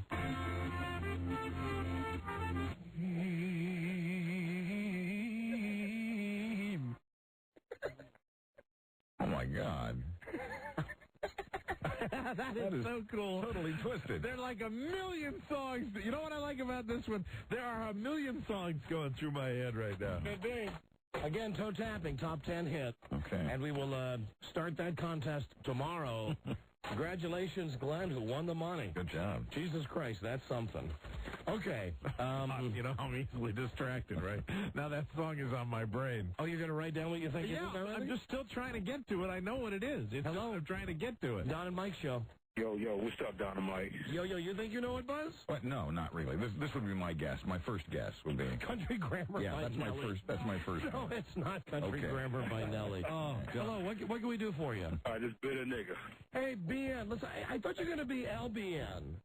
Or how about you even be NN? How about you be nice, you know, if you've got to use that other word? Nah, man. Come on, be FN. Be friendly. Hey, let me get right to my point real quick. All right. I got a small bone to pick. What? What's up with y'all playing this white hillbilly stuff, man? How the brothers supposed to know what that music is? Yeah. He's got a point. Yeah. Listen, now, hold on. You mixed it up, right? Yes, let me tell you something. Bitter. Hey, come on, we can't get with that bluegrass stuff. Bitter N. There will be some funk. There will be some R&B. There will be some rap. All right, very the good. hillbilly stuff first. You start with the redneck stuff first. That's Yes, what it is. of course, yes. That's the only stuff that the pink toes were. In your case, Listen, I think a lot of brothers out there are familiar with Can't Get Enough of Your Love by Bad Company. or should I say, in your case, the green toes, you know? Okay. He is bitter. All right. Very angry. You're very bitter today. Goodbye, BN. And listen, I'm hoping that the 2001 is the year of less BN. I don't mean less calls. I mean less bitterness. Mm-hmm. All right, we're going to work on it. As long as 40 White keep giving me what I want, you know, I'm cool. Okay, well, just take Mr. 40 out of it, please. He always has to get 40 in there. Gotta get him in there, man. I hate him. All right. So, Don, are you saying that he's whiter than the whitest white man? I want you to know that. The secret song contest will be the best mix? Yes, it will, Mike. It'll be the secret songs everybody can agree on? As evidenced by the one you just heard. Wouldn't you agree, Rob? Yeah. Yeah. All right. All right, goodbye, BN. Bye, buddy. Later. God damn it, he's bitter. Very bitter man. You know, I'll tell you, the thing about, looking from the outside in on this secret song contest, when you hear it, it's just, all of a sudden it just freezes your brain. And you start, it truly is maddening because, I mean, you're just noodling it through, trying to come up with the... Let it go. It's hard. Let it go until tomorrow. Easy for you to say. Hello, Don and Mike Show. Hello. I was wondering if you could take me off the air and I can make a guess for you. See, everybody, I knew as soon as you played that everybody that's doing what I'm doing right now, you play that and it's just, you can't stop thinking about it. It's horrible. It's like a disease. You have to wait till tomorrow till we play the game. That's right. I mean, unless you want to put your phone number up. Sure. Well, I mean, if I'm right, I mean, why do you want to work this? Well, the way we work this, you put your phone number up, we verify that it is your home phone number, you get a guess. If you're incorrect, your phone number is broadcast to the entire free world. But if you get it, we'll give you the money. And if you don't get it, people call you night and day. That's fine. All right, hold on. Being as we only played it once, I'll say this. Yeah. I got it based on the first time I heard it. It sounded obvious to me. Crap, is it 5 or 6? Hello, who's this? Is this the guy? Yeah, this is it. Okay, yeah, it's line 6, Robbie. Line 6. I know what it is. I know what it is. I just can't articulate the song. I know I could sing the song to you, but I wouldn't be able to write it down and tell you. That's the mental block, and that's why I'm going nuts right now. Got it. I got it immediately. And I think you know what? I'm a savant like that. Yes, you are. Because I used to play games with like Scott Shannon. We play Stump the Stoop, where you would just put a record on, right? And it would be whoever could name it the fastest, just based on whatever intro it was. Right. I killed at that game. I would say blow this guy off because he's saying that he'll give us his cell phone number. No. That's the number he'll answer more often. No. Not thick enough. No, absolutely not. Too risky. Listen, you got to have the balls to put your home number up. I can't do that to my phone. All right. Yeah. Right. Okay. Very good. Bye-bye. Time waster. Hello, Don and Mike Show. Isn't she lovely? Isn't she beautiful? Hey, it's one for you, Rob. Isn't she precious? Oh, I thought the guy was calling to guess for the Check out the size of her head. Rob had a baby, named it Julia, and we wish her the best. Isn't she lovely? Made of head. Don't feed her man boobs, 'cause she'll look like you, and we would not want that. Isn't she lovely? Made of Rob. No, Mike, you know your guy. I know. I thought it was a guy trying to sneak in a guess for the secret song. No, I know my guy. It's your guy. Hello, Don and Mike Show. Hello. Hello. Is this Don and Mike? Yes, we are. Hey, you guys, how are you? Hi, we're great, thanks. How are you? Happy New Year. Same to you. I wanted to see if you guys caught the Millionaire Show last night. Last night? No. Regis is doing his celebrity thing, and one of his guests was Kathy C. Was it a new one? Oh, no, that's a repeat. That had to be a repeat. A repeat on the Millionaire Show, which is still on the primetime schedule. I know I lost the bet. I know. Well, I just want to remind you because you have a lunch coming up with Dennis Murphy next week. Having lunch at the Palm Restaurant in D.C. with Dennis Murphy at the Prime Power Table. Ooh. 12 noon. And you'll be taping it? Taping the whole lunch. Good. Taping the whole thing. Very good. You're invited. Hello, Don and Mike Show. Oops. Hello, Don and Mike. Don and Mike, buddy. Yeah. Hey, how you guys doing? Hey. Hey, did you ever, speaking of Marty Schottenheimer, did you ever notice, I think he might be a long-distance cousin of Mr. Mr. Who? Larry King, with those little beady bug eyes. You mean Marty Schottenheimer you think's related to Larry King? Yeah, because they both... But Larry King wouldn't have a connection to anybody athletic. No, I think this guy just means physically he looks like Larry King. I don't think he does, though. No, I don't. It's just because they both wear glasses. No, hell no. No, goodbye. All right, see ya. Yeah, no. Hello. Don and Mike Show. Don and Mike. Yeah. Angry black guy here. Angry black guy. My God, it's BN. It's angry black guy. What's up? I got a bone to pick. Oh, by the way, what's up with you niggas? Hey, well, what's up with you, angry black guy? This damn impersonator, who started everything? I think it was Angry Black Guy, not Bitter Nigga. I think Bitter Nigga needs to go finish smoking those poles and leave my territory alone. Oh, dear. Because Angry Black Guy is going to be real pissed black guy. All right, now, BN is mad at Mr. 40, and angry black guy is mad at BN. Right. And Mr. 40. How do you weigh in? How do you, my bitch. How do you weigh in on the secret song contest, Angry Black Guy? I'm not sure. That's all white hunky hillbilly music I really don't listen to. All right, well, angry black guy, duly noted. Okay, so remember who's the king of all black people? Yes, it's you, angry black guy. All right, peace out. Hey, what's up, Buzz, man? Hey. Bye-bye. Hey, go see Castaway. Not one brother in the movie. Right. Not one. Oh my, that was the god-awfulest crap I've ever seen in my life. Tom Hanks, hairy, naked white ass running around on some beach. I wasted my money. All right. Don, I heard the show yesterday. Yes. What women want, awful. Yeah. Not a brother in there anywhere. No, hold on. I do believe, although it might have happened after we walked out, there might have been one or two brothers in What Women Want. I ain't see a nigga nowhere in there. Hey, well, I don't remember. What one is the Mel Gibson one? Yes. There's a black lady in it that I saw on the trailer. No, hold on. Listen, and this I do. I'm not saying this to patronize Angry Black. The woman who's in the trailer is the typical black stereotype, because it's when Mel Gibson is walking out of his apartment, she's the doorman. Right. And as Mel Gibson walks out of the apartment, she thinks to herself, that is a fine. Shirley from Good Times. That is, what she's thinking is, right. Ooh, that is a fine ass. Right. Absolutely. That's the trailer, right. And it's done, when she's laying on the black reel, thinking, ooh, I would love to bite off a piece of that. Yeah, I know which one. You talking about the girl that looked like the security guy from Night Court. Yes, what was her name? Marsha Warfield. She was all woman. Mm-hmm. Yeah. I can't tell the difference between her and Mr. T, but that's just me. All right, Angry Black, I'll see you. See you later, Don. All right, bye-bye. So that you're saying that what she does is a stereotype? Yeah. Oh, okay. Yeah. I mean, Jesus Christ. It might as well have been out of a Little Rascals movie. Because she says, she's thinking to herself. She's looking at Mel Gibson. Ooh, that is a fine ass on that man. And Frida said to me as we were sitting in the movie, she says, you can't even see Mel Gibson's ass, that he's got on, like, a long business coat. Yeah. Well, whenever I see Mel Gibson on screen, you can't see his ass all the time, but you can certainly think about it. Ooh, yeah, I know you're right, Mike. I know, really, during the entire Patriot, that's all I was thinking. I was patriotic about Mel's ass. And you were thinking about it in a big black stereotype voice, weren't you? And I was going, ooh, look at Mel's ass. Oh, that's a fine ass. That's a fine ass. Hello. Don and Mike's show. Hello, you're on the air. Hello, God. Hello. Happy New Year. Hello, Dennis.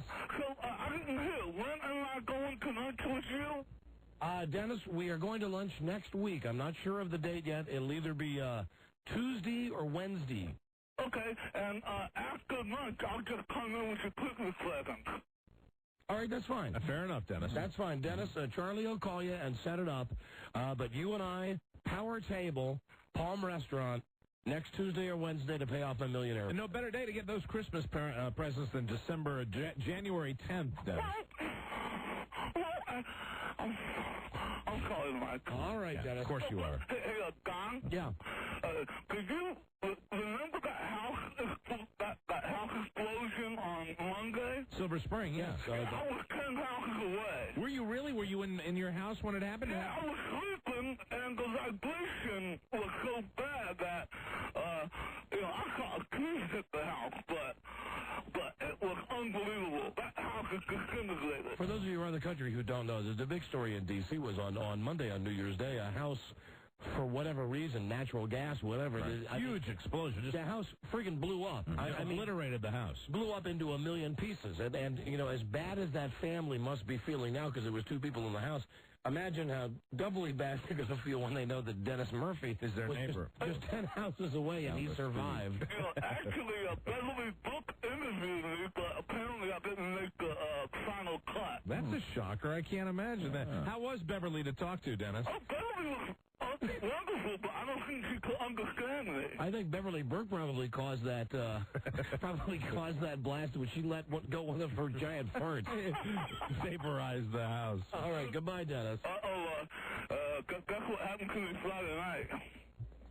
Have you noticed I say goodbye to him? Yeah, and he says, guess what? New story. And, I'm tired of playing the guessing game. Why don't you just get right to it? Say, just say something happened to me. Well, something happened to me Friday. You get laid? No, I didn't get laid, but I was pulled over. For DWI? But I got lucky. Montgomery County let me go because I'm uncoordinated and my balance is not that great. Were you drunk? Yes. That's smart, Dennis, when they let you go because you've been drinking. Always call the radio show and tell the world they did that. Although, he's got the perfect excuse. Imagine absolutely. You're the cop that comes up to a car that's weaving, and it's Dennis. And, I mean, who can tell if he's drunk or sober anytime? But, right? I told the lady that I had Mobius syndrome and my balance isn't that great. Yeah, but I would imagine when you drink, and I know this from personal experience, I mean, anything you drink is about 8 feet in front of you. I mean, it comes out of your mouth. You can smell your breath a mile away. Oh, so you can smell my breath, huh? How much alcohol had you had? I probably had around 7 or 8 beers. Jesus. Over what period of time? 4 hours. I would do it. Yeah, that will do it. That'll do you.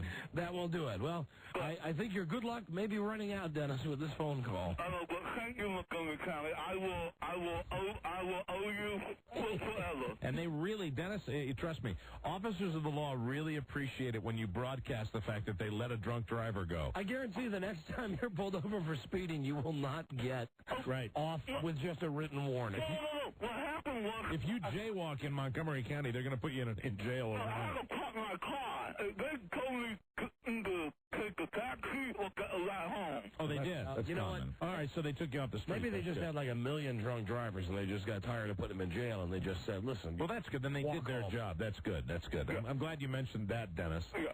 All right, Dennis. Thank you, Don. Don, I can't wait for our lunch next week. Me either. Don't drink before you drive down to the Palm. Oh, don't worry. I'll be nice and sober. All right, beautiful. Thank you. Have a great day and Happy New Year, you all. Thank you. Goodbye. Buzz? Yes, Dennis. Hey, I bought my place today, so I'm going to need your assistance with the surround sound. Oh, okay. Okay? All right. Call anytime. Bye. You volunteer that, Buzz? Huh? Sure. All right, bye, Dennis. Okay, see you later. Happy New Year. What kind of a mook? Happy New Year. What kind of a mook gets nabbed for drunk driving, is lucky enough to get off, And then broadcast. calls up to talk about it? He's Dennis Murphy. I'm glad that they made him get out of his car and take a cab home. Hello, Don and Mike show. Jesus. Hello? Hello, you're on the air. Hey, how y'all doing today? Hey. Hey, listen, I need Mr. 40 to know that there's a big contingency of 40 drinkers out there who will back him up against bitter and angry. Right. This always happens, and the brothers call to support Mr. 40. Right. I called last time, and I'm getting a little fed up with the cats. All right. Well, All right, there thank you you. go. 40 strong. Thank you. Peace out. Are you going to cut Dennis's meat for him? Don and Mike show. Yes, I will. Will that make you happy? Yes, it did. I will. You know it already, yeah. You know what? I'll feed him. Not only will I cut his meat You're the for him, man. I will feed him. That is going beyond the Call of Duty. And I promise you this, I'll feed him bread. I'll butter his bread and feed him bread. Oh, I want video. Hello. Don and Mike show. Hey, what's up? Hey. It's Big V. Yes, Big V. Hey, I got an idea. What, Big V? Why don't you let me and Mr. 40 tag team against BN and AN and have Diamond Dallas Page as a guest referee? All right, now listen, I got a break. Rob says we have to break. Rob is very upset. We've had 4 Negroes on the show in the last 20 minutes, and we have actually violated Rob's personal code. So we got a break. We will be right back. This is the Don and Mike Show. Who's this? This is a very special call. Hello, is this G. Gordon Liddy? Yes, it is. This is Regis Philbin. How are you? Hey, Reach. Forgot that. I'll always take you with me. Hey, Reach. Everywhere I go. They love to hee-haw with the wrinkled Meemaw. Don and Mike. Sure do. Hello, Don and Mike show. Yeah, Don and Mike. Hi. Radio Gods, how you doing? Hi. This is Bob from Staten Island. Hi, Bob. I'm bummed out. I just called to, see, I listen to your show every night. I drive a cab, and I was listening to the secret song last night. And I knew it, and I just called, and they said you already had a winner. Did you, what was your guess? I guessed it. Can't Get Enough by Bad Company. Yeah. You got it. Yeah, I'm bummed out. You know what? They're too freaking easy. They're too easy. Mike has guessed the second one. Right. Good already. Already? Yes. Wow. Killed him. I remember last night. I got to tell you, you should see Don and Rob when I guess it. I mean, I didn't know the name of it because I just had the last riff of it, and I had a mental block on the name of the song. Right. And I'm singing it, and Wendell's in here, and they're going, if it was up to you two ladies would keep that secret to your grave. Well, it's more fun I know. to play the game when you guys don't know. You enjoy it more when it's the degree of difficulty that takes a little longer. Now, I would think that one was one of the easier ones. Am I wrong about that? Or the second one, they get progressively tough. Okay. We had like 10 of them, and what we're going to do, based on the fact that you got that one already, right, is we're going to go with that one tomorrow, the one that we've already announced. Right. And then after we have a winner on that, we're going to go right to the end of the rack. Go to the tough ones. We're going to go to the really, the ones that you'll never get. Okay. All right. But yes, we have a new one tomorrow. You got it. Bad Company. Yeah. Too bad you didn't call earlier. We just gave the money away a half hour ago. Oh, man. Thank you, though, for listening every night. Thanks a lot. You guys are great. Thank you for listening to us every night on WNEW. And, Mike, congratulations. Well, you think I'm going to go running down the hallway screaming the answers and stuff? What were you doing here at the window? You start singing the song. Right. He starts, because he doesn't know the title, he starts. So I was singing the song as Wendell walked in here, and it's like, I told Wendell, I said, Wendell, don't share that with anybody. And as so Mike, you have to, you don't have to worry about me. I will keep it within the studio. It's not that I worry about you. Right, As you were singing it, Wendell started singing it with you, and Mike said, what is the title? And neither Rob or I was going to give him the satisfaction. And Wendell goes, he writes it down for me. Right here, sir. That's it. Writes down the title. I said, Wendell, throw the paper away. Throw it away. It's a close secret. Keep it close to the vest. And my only suggestion would be, like, Rob, when we get the winners for all the songs, you should have the version ready to go. As soon as that happens, you know what I mean, so that they can hear it immediately. Because I certainly would love to hear that song. Okay, knock it off. See, that's why you can't know the secret. I know. You can't. I'll stop with the secret. I'll be on my very best behavior. I will be on my very best behavior. It's exciting for me. It's just like the listeners. I play the game just like the listeners. In the event that I guess it early, I'm extremely excited. Okay. You don't know, do you, Buzz? I still don't know, no. Okay. And I'm not telling you. I know you're not. That's not fine. Right now. That's fine. I'm okay with that. Have fun. Mike, have fun with him. Okay. Have fun with him as long as it lasts. It's very complicated. All right.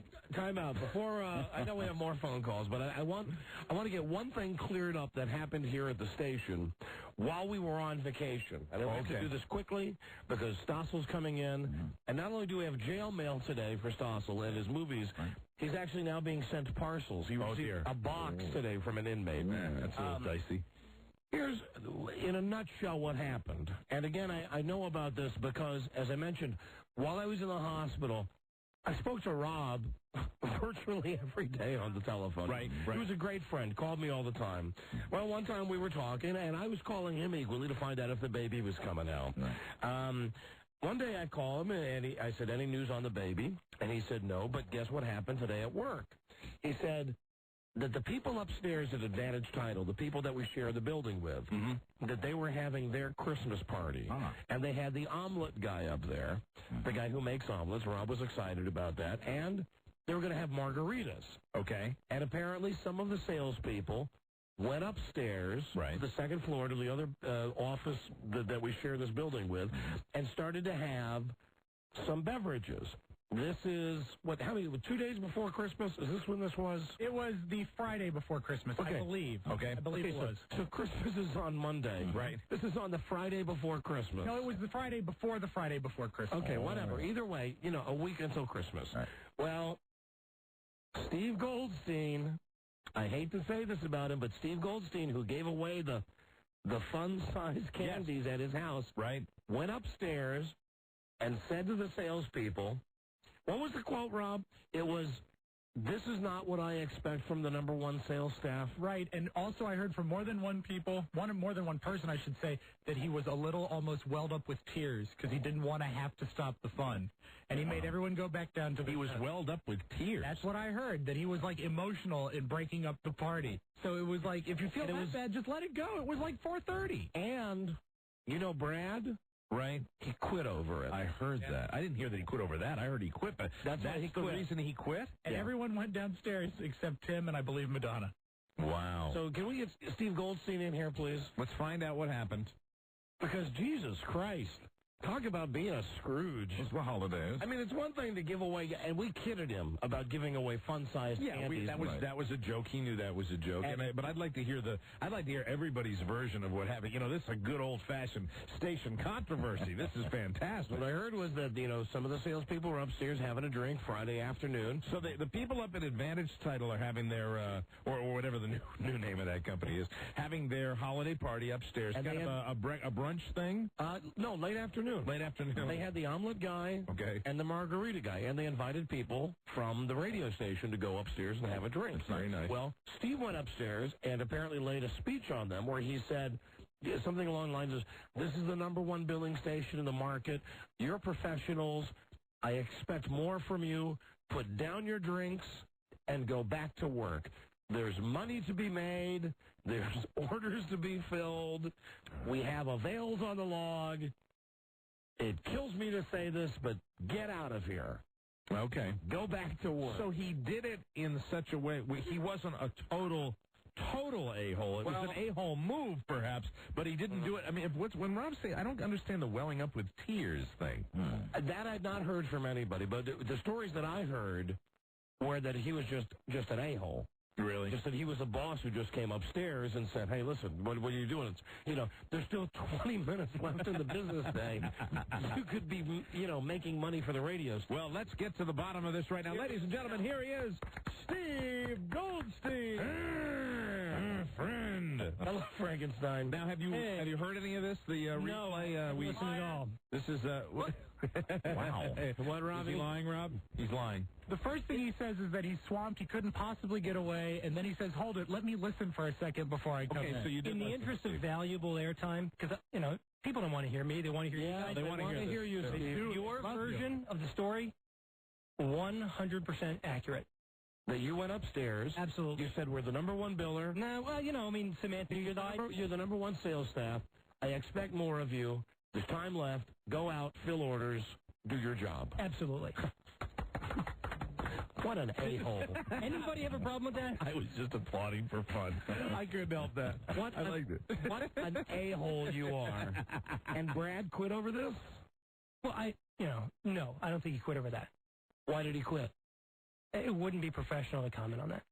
No. Did somebody break wind in here? That's from Broyhill. Is that from Broyhill? All the way out in the hallway from Broyhill? Yeah. Wow. Lisa, how you doing? That's hazardous duty. Turn these parts today. Don't leave, Steve. Don't leave.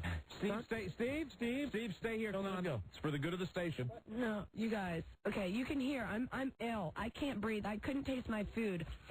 Charlie's ass is so rank today. I can not only smell it, I can taste it. Okay? I'm gagging beyond. I have some fruity peppery spray in there, not working. I'm having to come in here and get your heavy-duty citrus spray. That's the best stuff. And they're wet ones, too. They Poor girl. Look at that. And she's sick. She's got an awful cold, and she can still smell those farts. Gross. I can smell those farts in Russia. I mean, it's coming right through the wall here. So anyway, Steve. Yeah, I really can't comment on that. It wouldn't be fair. But I'll just say that... Could it have been a catalyst? Right, sure. Yeah. Mike, the story I heard was that he said, F that. I don't want to work in an environment like this. I quit. Right. And Brad quit. Okay. Okay, well, no, you can deny it if I don't deny that a conversation like that occurred, but okay. I don't... All right. See, I got the right story. Why would you possibly go upstairs on a Friday afternoon and break up a harmless party that at the very best makes good station morale? Would bring your salespeople together. You really think they're going to go out and bill that much in the next 20 to 30 minutes on a Friday afternoon? My expectation? Absolutely. Oh, my God. What an a-hole. Where did you get those cufflinks? Look at those cufflinks. He's a tough guy. Love you guys. What a dick. He's a tough guy. He is. Oh. He is. What a dickweed. like that's a revelation. Yeah, I know, but I've never seen it in its raw form like that. He is a taskmaster. Jesus Christ. He is a total taskmaster. Now, I would love to, if anybody has the guts, I'd love to get Where's Madonna? An impartial observer. Because, well, let me say that Madonna went back upstairs and finished her drink along with Tim McWilliams. They were the two rebels on the same I'd like staff. to know the timetable. I would like to know the timetable, even though if it was high noon on a Friday and, everybody's been working real hard. I heard it was late in the afternoon.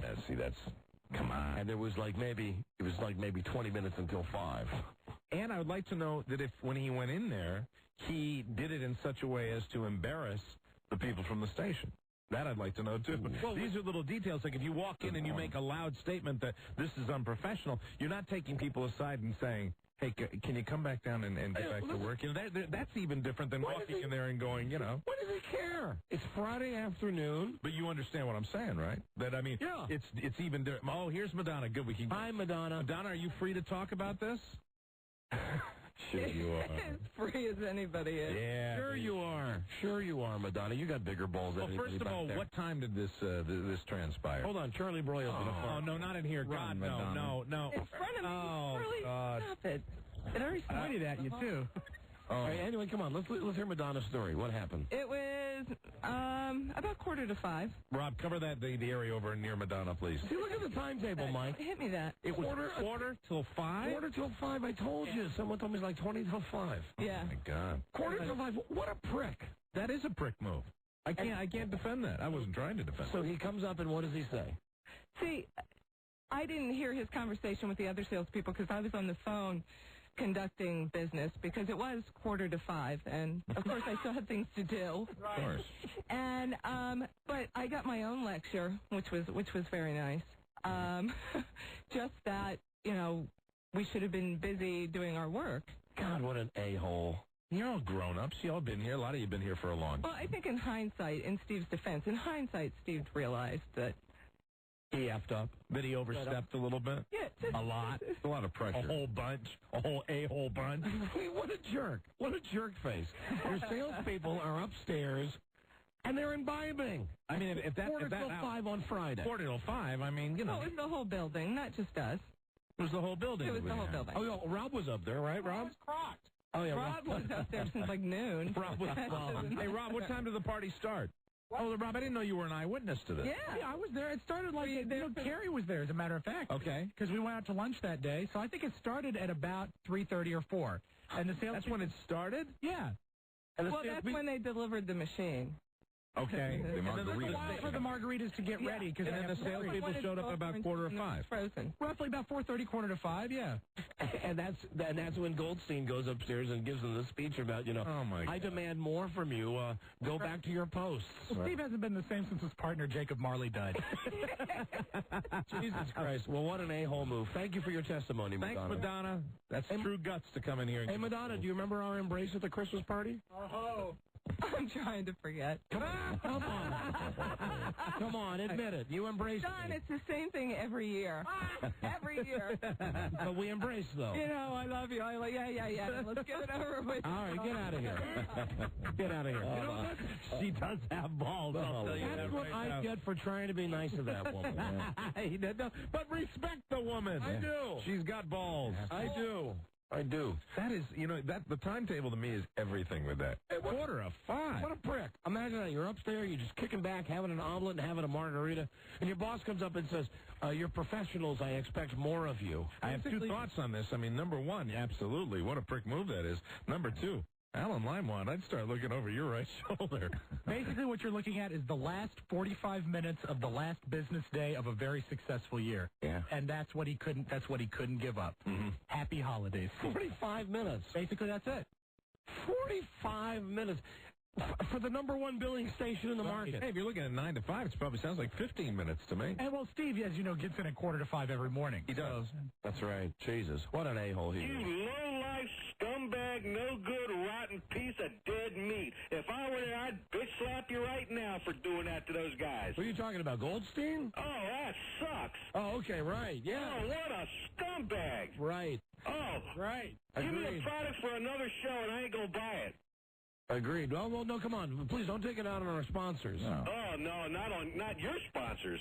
But give me somebody on a Sunday morning. Right.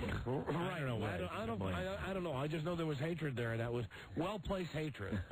What a jerk face, though. Yeah. Jesus Christ. Very unfortunate. But I think he got the message, and that's good. That's why we're here. I expect more of you because you're all winners. Now put down those drinks and follow me back downstairs to work. Man, sorry, Brad. Nice guy, Brad. Yeah, and Brad got so pissed, he went in and said, hey, F you, I quit. Yeah. Right. Absolutely. I got some balls on him. I think everybody around here works pretty damn hard. Very hard. Jesus Christ, they work them like slaves around here. God damn. 15 minutes before 5 o'clock. Let people let their hair down a little bit. There Come you on go. now. Steve Goldstein. I just want to say that's 2 strikes against Steve Goldstein. Halloween candy. The fun-sized candy at Halloween. Right. You know, I better call him and tell him that. That's 2 strikes against him. Yeah, absolutely.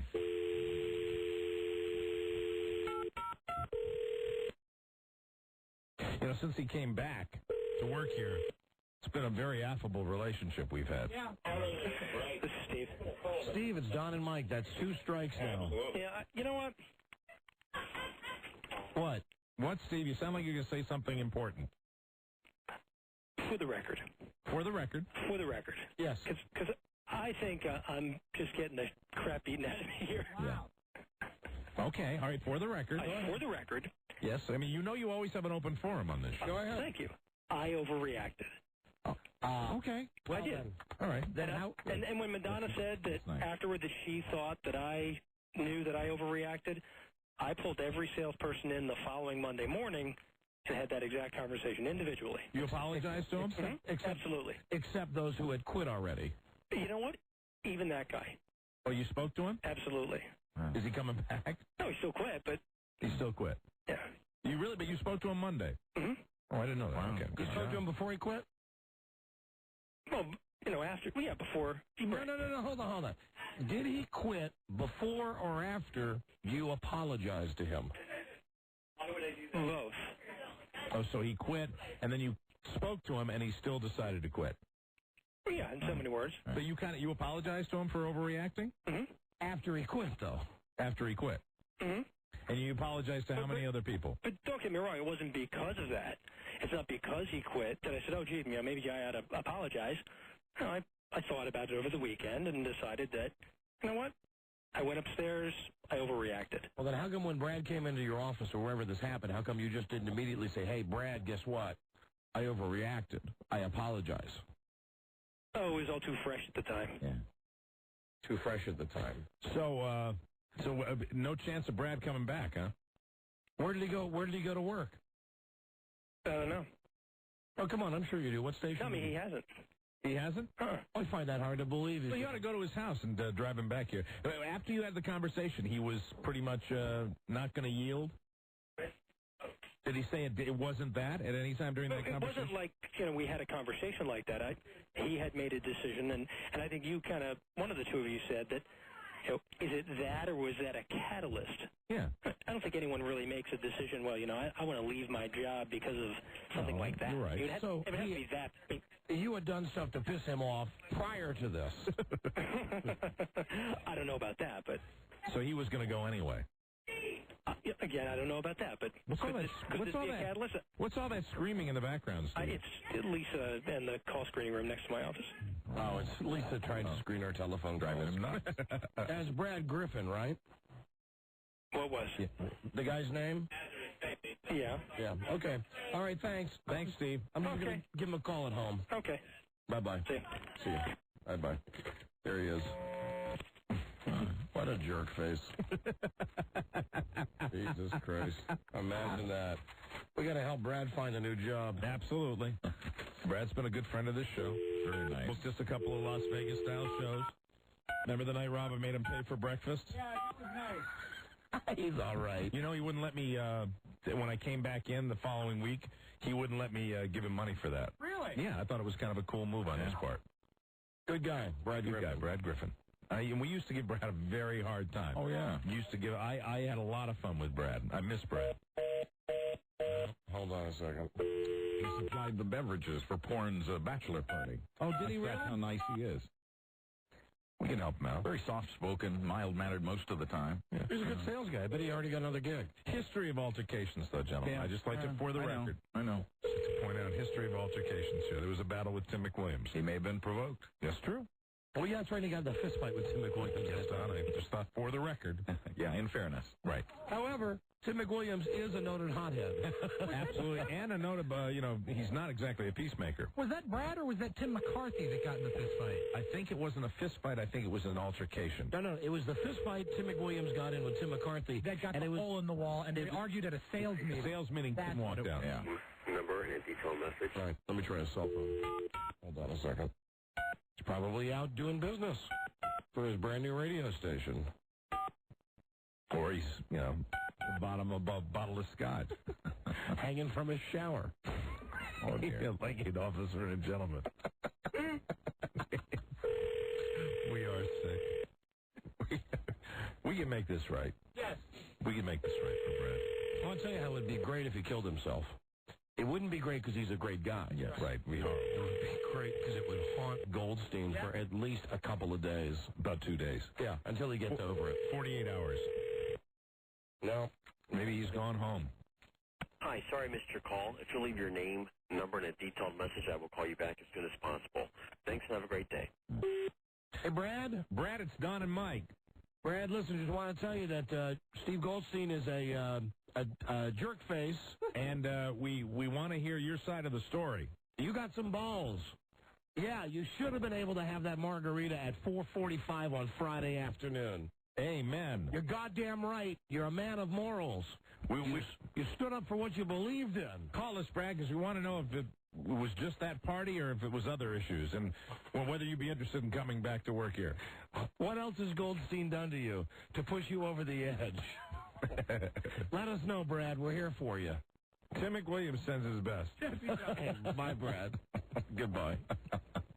All right, so that's listen. Now we got a break because I just had to bring you that latest bit of station scuttlebutt. I certainly don't think that the door is closed on this matter either. I think that there's more to come. No, you know what? Hold on. I know we got a break, but let me call Belichick. Very good. Because he should be the be-all, end-all on this, right? The GM? Yeah, he's the top of the heap here. Steve Goldstein works for him. Alan, Don, and Mike. Hi, Alan. Hey, guys. Hey, listen, what can we do to get this Brad Griffin situation worked out? That's a good question. I think that's up to Steve and Brad, isn't it? I'm not quite sure I want to get in the middle of that. I know that, Steve has just admitted to us and to everybody that he overreacted and made terrible mistakes. Yeah, he did say that to me, too. Well, then, don't you think Brad is should be offered the opportunity to join his family at Infinity again? Well, you don't know necessarily if Brad wants to join his family back. Yeah, that is true. We do not know that. We're trying to get in touch with Brad, but if he was interested in rejoining the Infinity family at a slightly larger salary, would that be you're possible? his agent now, huh? Listen, would you guys take him back? Is Brad putting you up to this? No. Listen, I will tell you something. I like Steve fine. Yeah. But what a dickhead. Well, your salespeople. For once, I'd like to tell you that I'm very pleased to be on the outside of this whole scenario. Your salespeople a week before Christmas on a Friday afternoon at 4:45 are going to a party at the office next door. He comes upstairs and orders them all to put their drinks down and tells us, there's still 15 minutes left in the business day. Wow. So if Brad wants to come back, he can come back? I can't answer that. Are you the general manager? You're the head honcho. Let me go check my card. Hold on. Let me ask you this. Yeah. Should I call Ken? Oh. You can call Ken anytime you want. You know that, though. Well, I mean, we're just trying to figure out where the I think he'll lob this hot potato back to me, though. So. So if he's lobbing it back to you, then is it okay if Brad gets his job back? Well, see, ultimately it is going to be Steve and Brad's decision. I don't know where it stands at this point, but Did Steve specifically indicate to us that yes, he would like Brad to come back. I don't know. Did we ever get that out of Steve? No, but I got from Steve that he called him in and apologized even after Brad had quit. That I guess Steve I think they had a lengthy conversation actually afterwards. And I think it was very cordial. Why did Brad hate Steve so much? Oh, I don't know if he hated Steve. I don't think he hated Steve. Well, so you don't think Brad would come back if if it was set up that way? I mean, has it been set up that way that, hey, listen, I overreacted. I know you were upset, but please, why don't you come back and work for us? You think that was that the gist of the conversation? I can't say that was the gist of it, no. So, no, but it was very cordial, and I think... okay. All right, now we got the real truth here. Thank you. What you guys did, you just fired him and told him don't come back. No, that's not true. Absolutely not true. So if Mike and I were to call as official representatives and tell Brad that if he wants the job, he can come back and have it, what would you think? Will we have to take that up with Goldstein? I would think he would be a good person to take that up with, because I think he needs to be able to make that decision. But shouldn't this be an upper management decision? Well, where would Steve be? Lower management? Well, no, you're the general manager. Steve Goldstein works for you. Well, but this is his sales department, correct? Yes, but it is your radio station. That is correct. That is correct, but I would want my managers to be able to make independent decisions. Oh, that's the he's given us the company. That's the way they do it. They do that from the top down here. Yeah, but I want to tell you something. What do you mean That's bull. That's bull because we've heard it before. Nobody, but you know what? But none of these guys really get to run their own departments. None of them really do. They don't. It's crap. Well, that's not true. No, it's crap. So you tell me, Steve really runs the sales staff? Really? You're totally hands off? You just sit back and twiddle your thumbs all day? Oh, no, I am always going to be a sales-oriented general manager. All right, so listen, let's be honest. Let's just give old Brad his job back. If you guys are on the air, I don't have to worry about programming. And let's just give Brad his job back. Come on, start the new year. Do something nice. Give Brad his job back, Alan. Come on, offer him his job back. Well, believe it or not, I think Steve and Brad were having a conversation at some point this week, so I don't even know what that conversation entailed, but... I hope it didn't entail any kind of litigation. No. As a matter of fact, let me backtrack for a second. I believe that conversation is going to take place at some point this week. I believe the litigation is going to take place due to Charlie Broyhill's farts. Well, yeah, I mean... Well, Alan, this reflects poorly on the entire management team at Infinity. Well, I'm sorry you feel that way. I've always thought that this is a people-first company. Listen, after we hit our numbers, it's the people first. God. All right, goodbye. He's as big a dick face as the other guy. Yeah. They're the same. We got to pin Goldstein down, though. Yeah. We really do. I mean, if there's one thing that we can affect change here, we can pin Goldstein down. All right, very quickly. I mean, and he's got to be pinned down. We got to fly like the wind on this now, okay? Because we got tons of stuff to do today. Hold on. Steve Goldstein. But Don, there's plenty of time when you're doing good. When you're doing good for others, indeed. Steve Goldstein. I just had the stupid phone thing. Oh, there it is. Get him, Rob. Go get him. Get him, boys. Go get him. Jesus Christ. He's on the phone with Brad right now. Please come back. They're raking me over the coals here. Please come back. First it was the fun-sized candies. Now I'm Scrooge. Please come back. What's the matter? I overstepped my bounds. Absolutely. See how he changed his tune? He came in here like the proud peacock coming in there. Absolutely, I did it. Yeah, right. He's happy. Fired a guy. I mean, a guy quit. Made a guy quit. But he made a guy quit because he went up and made all the salespeople stop having a drink at 4:45. The only thing is, I want to get Brad's stories. If they had a lengthy conversation, I don't, a lot of people leave here. I mean, there's burnout that maybe Brad was just fed up and it wasn't just an excuse to get out of here. Last straw.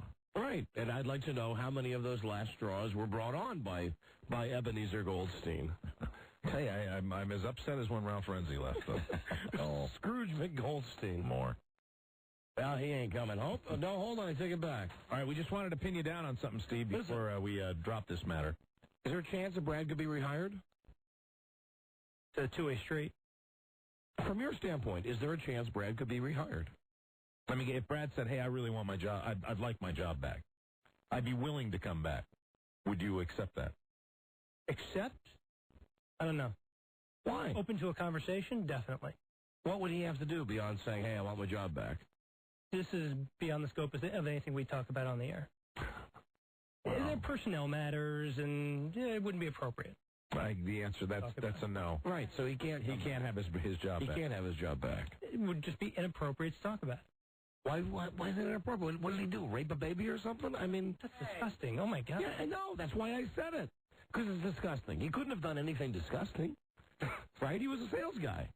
I mean, what's your bitch with him? I have no bitch with him. Then why wouldn't you welcome him back? If you made the mistake and you overreacted, and he quit because you overreacted... Well, see, that's the thing. What's the thing? That's the thing. Hi, Lisa. What do you need, honey? 3 guesses what I need. Oh, the heavy-duty citrus spray. I didn't want to interrupt. I tried to sneak in. All right. So it's over for Brad. He has no future here. Not necessarily. What would it take for Brad to get his job back? Good question. That's a fair question. That's between me and Brad. Oh. What if he brought you some fun-sized candy? That would help. All right. We're going to have to talk to Brad. Yeah. Steve, I want to tell you something. Your PR today on the show, yeah, way down low. Yeah, thumbs down. Coming down as a heartless man you are. You know, a bigger man would just say, listen, you've already admitted that you were aired. Right. Yeah. So why not just say, hey, you know what? The guy got pissed. I got pissed. Come on back. Hey, Brad gets on the air and says, hey, I overreacted by quitting. I'd like my job back. You overreacted by going up there. Seems to me it would be a simple matter. Are there other issues? Is he a bad earner there, Steve? Is there a bottom line situation we're not aware of here? I don't want to stop the show here. If this is totally not of interest to the audience. If this was to drive Brad to suicide, would you apologize to each member of his family on a one-on-one basis? Would you call his mother? Fortunately, I think he's much more stable than that. But if, God forbid, we find out that he's hanging from a pole somewhere. God forbid, a million times over. But thankfully, I believe he's pretty stable. But if he was to commit suicide over this, would you apologize to his family member? I wouldn't even want to... Would you attend the funeral? I wouldn't even want to go down that road. Would you attend the funeral? So I guess the answer is no, you would not attend his funeral. That's not what I'm saying. Oh, all right, you're twisting my words. Would you call his mother, yes or no? I don't think he would commit suicide, so it's not even Let's say he has. I'd call his mother if he didn't. Why? Just to say hello. If he wanted me to call her, I'd call her. Okay. Yeah, that's what. And what mother doesn't want to get that around the Happy New Year? Hi, Mom. Would you? Hello, Mrs. Griffin. Would you prepare and deliver the eulogy at his funeral? Not going to happen. Not going to happen. Not going to happen. Okay. Wow. All right. That blood's on your hands. There you go. Okay. No blood on my hands. Okay, sure. Thank you. Keep believing that. All right, Steve. Bye, Steve. They're loving you back there now. That's Rob doing the sound of a body hanging. Well, you know what? Hopefully, this will all get back to Brad, and he'll call us up. And even if his plans don't involve this radio station, hopefully this will get back to him, and hopefully it'll give him a smile. And surely if no one calls him, he's at least looking down on it. Yeah, right, if he did, in fact, kill himself. We'll be right back. This is the Don and Mike Show. What makes you all so sure Godzilla is dead? The mayors of Connieland, Don Geronimo and Mike O'Mara. All right, here we are. Oh, yes. We got to make this a quick break. Just so long there with the evil Steve Goldstein. Hello, Don and Mike Show. Homo Joe here, Don and Mike. Don and Mike, Homo Joe here. Hello, Homo Joe. Hey, boys. Happy New Year to you all. Homo Joe, of course, with his website, homojoe.com. I urge everyone to check that out. Also, forgot to mention this today. Please go to playboy.com and vote for Hannah Storm. Yeah, we want to see if we can get her moved up on the pecking order. I logged on that site today, and she is mired in third place. Wow. Still in third place, even after you implored everybody to vote yesterday. Yeah, she only got like 1,000 votes yesterday. Yeah, it's one of those things that needs constant attention. Yeah, because I think a lot of people probably, when we first talked about it 3 weeks ago, went on, voted, told their friends about it.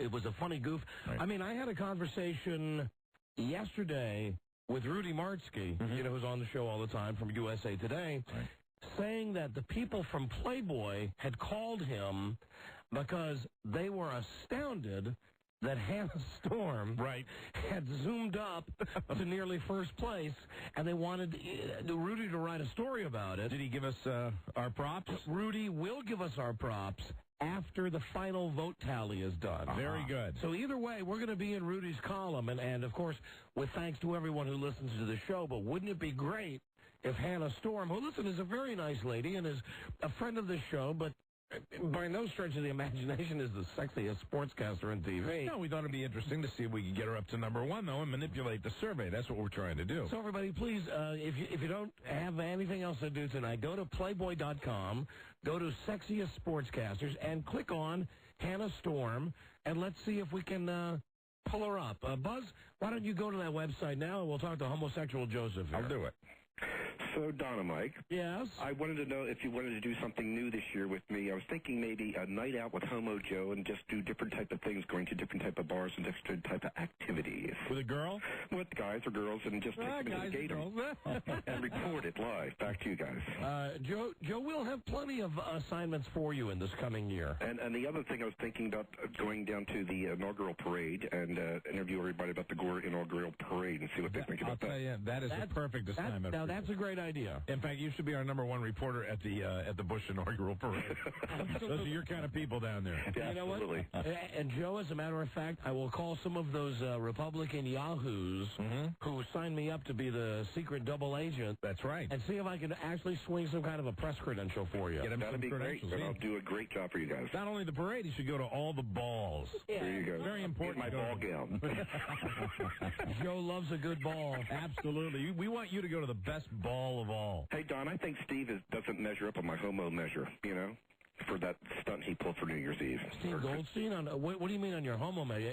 He doesn't measure up down there, and that's probably why he's taking all that power. You think it's all related to penis size? Yeah, I think it's penis envy type things, and he doesn't have it, so that's what his problem is. Got you. All right, Homo Joe, well, listen, actually, that ends up being a great idea that you covered the inaugural for us, and I feel like I'm going to sneeze. Oh, God. Let me put you... Hold on. Could this be Lisa's illness that she's spreading? I don't know. I just made love to her 2 hours ago. I mean, can I catch it that fast? I don't know. You probably could. Don't bust a stitch. Nope. Is it gone? It's gone. There you go. All right. I prayed for you, so it wouldn't hurt. Thank you, Joe. All right. Have a great guys. Bye-bye. That's what he says before he takes his young friends. I prayed for you so it won't hurt. Before he has butt sex. That's it. Hello, Don and Mike Show. Especially the new one. Hey, guys. Hello.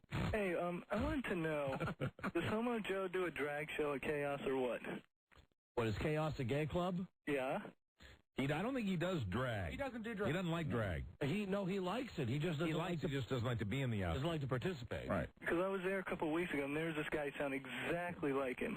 Oh, that's he was unusual. Big, huge, and had a horrible wig on. Well, the big and huge, yes, that's Homo Joe. Horrible wig, I don't know. All right, thank you, my friend. Cool. Amazing that he'd be at a gay club and there'd be somebody that sounded like Homo Joe. Hello, Don and Mike Show. There you go again, Mike, stereotyping. I know, I'm horrible. Hello, Don and Mike Show. Hey. Hey. You guys are taking advice from Homo Joe? Mm-hmm. Yes. You can't have him make up ideas. I thought only you guys He didn't make up an idea. And then he hangs up. Then he hangs up. Well, he just doesn't like fags. Hello, Don and Mike Show. But I do. My brothers. I love fags. So do I. Hello.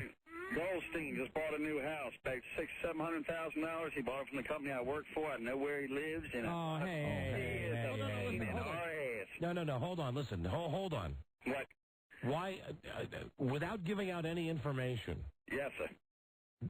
Are you kidding me that Steve Goldstein lives in a $700,000 house? Hell no, with all the options he bought, and what a prick when it came to every little teeny detail. Wait till we do the one-year walkthrough with him. Wow. So you actually took Steve Goldstein on his walkthrough? He hasn't done not the final walkthrough. You get a 6 months and a 1 year walkthrough. Sir, I don't know. Everything settles. I don't know what your position is in the company. Or was. But you are so fired. Do you know, has he paid in $1 bills? No, he's got a mortgage payment. You don't have that kind of money. No, I meant like the down payment. Oh, I don't know the actual dollar amount. I'm in the construction end of it, not the paper pushing in. All right, but from your standpoint, did I hear you say correctly that Steve's been a real tough guy to work with? Oh, my God. What a What a little bitch. I think that's the best word I can think of. Why? What is a complaint of somebody? I mean, just every little teeny detail. New construction, you have little things all over the place, and he wants every little teeny thing taken care of, by one specific person, and he will call you and hound you and hound you and hound you. And in fact, he calls from work. I don't know how he gets any goddamn work done. Has he ever called you personally? I can't answer that one. Well, no, come on. I have spoken to him personally, yes. And he is a nightmare. Hold on, please. Yes, sir. Go get him. Go get him. Oh, my God. Hey, get him. Here comes Steve right now. Excuse me. I bought a resale. Hold on. Oh, Steve. wait, hold on. Wait, Steve. Steve, don't go anywhere. He bought a resale. Hey, he bought it resale? Yes. He bought a resale. You don't get warranties on resale houses. Now, what kind of resale is he talking about? A model? Denying. Hold on, you can't drop the I'm sorry.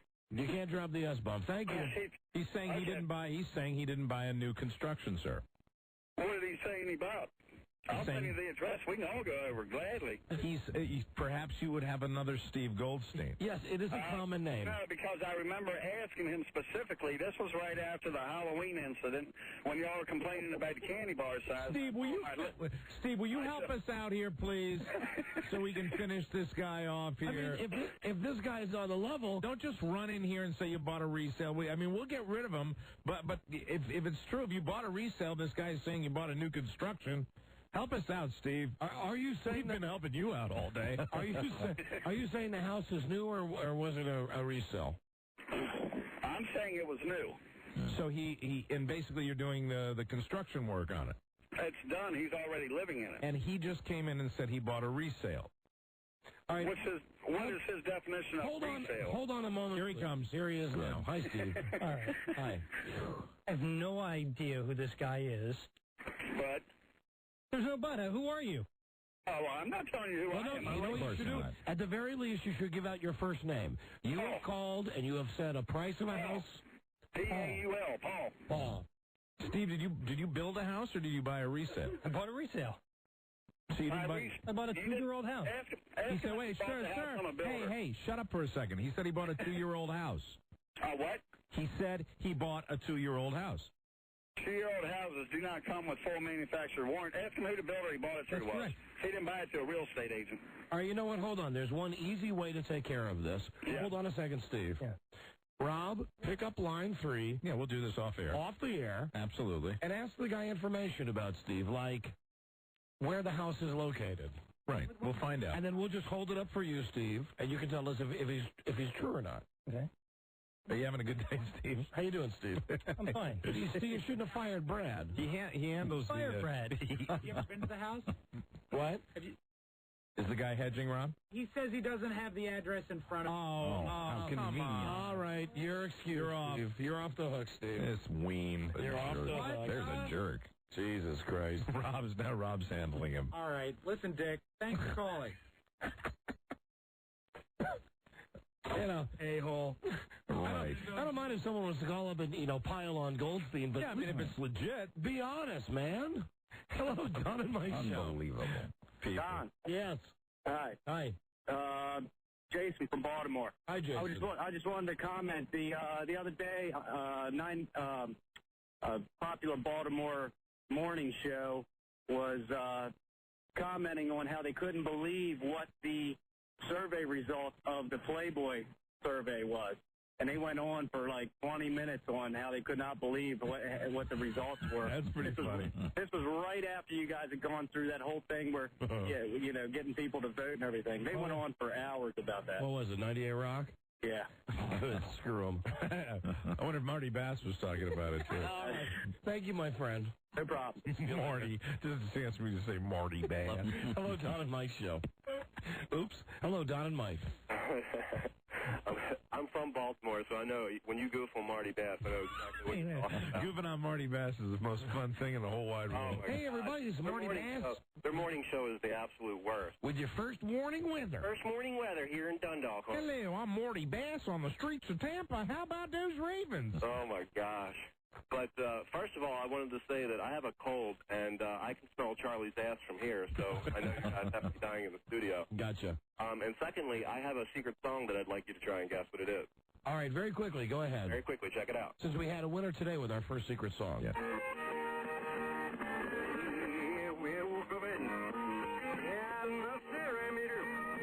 Is it Elvis? I think it's Welcome to My World sped up and backwards. What do you think? Is it Elvis? No. You got do it. Spin it backwards, but do it slower. Backwards and slower. I mean, we'll do what you were doing, just do it slower. Well, it's on the computer. I'd have to slow it down on the computer. I'll play it again for you. Check it out. All right. Check it out. Check it out.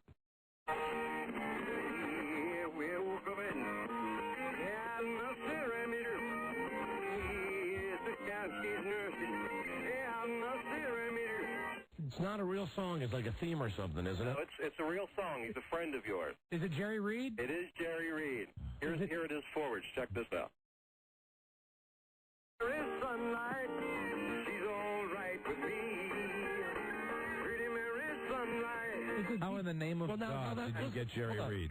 Hold on, listen. Vintage Scooby-Doo, Jerry Reed episode. It's the theme to Scooby-Doo? No, it's a song that Jerry Reed performed on Scooby-Doo. He was on Scooby-Doo. All right, well, listen. First off, hold on a second. I have never seen your brain work better. First off, kudos to Rob. Okay? It's the song on Scooby-Doo that Jerry Reed performed. I like Scooby-Doo. If you're going to call with a secret song, it's got to be a mainstream hit song. God, if you could put that to good use. I know you guys are Jerry Reed fans. So I apologize for not knowing a policewoman's last name, but I hope this somehow rectifies that. That is amazing, That is Rob. truly awesome, Rob. That is absolutely freaking amazing.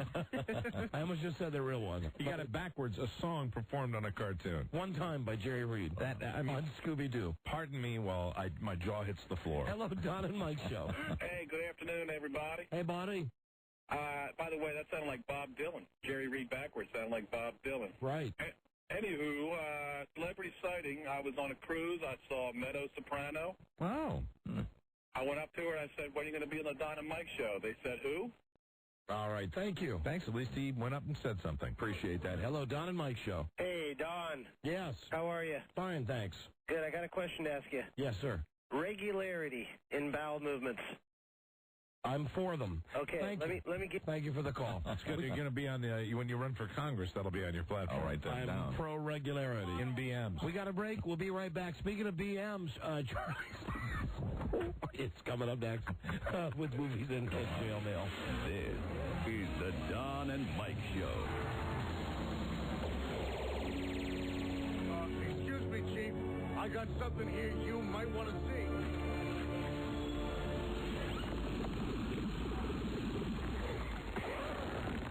I hate when people talk during the movie. Clown porn aficionados, Don and Mike. Hey, listen, we had a big secret song winner today. Yeah. Guy named Sean from Virginia. He got the secret song. It was Can't Get Enough by Bad Company. Right. Their song, Can't Get Enough of Your Love. He got it. First day of the contest. That's a piston. Right. We'll have a brand new secret song for you tomorrow. Joining us now for the first time in the year 2001, movie man Chuck Stossel. Howdy, Chuck. How were your holidays? They were great. Good to see you. Happy New Year, Charlie. You guys, and glad to see you got through your ordeal. Oh, yeah. Very well. Not a problem. Good job.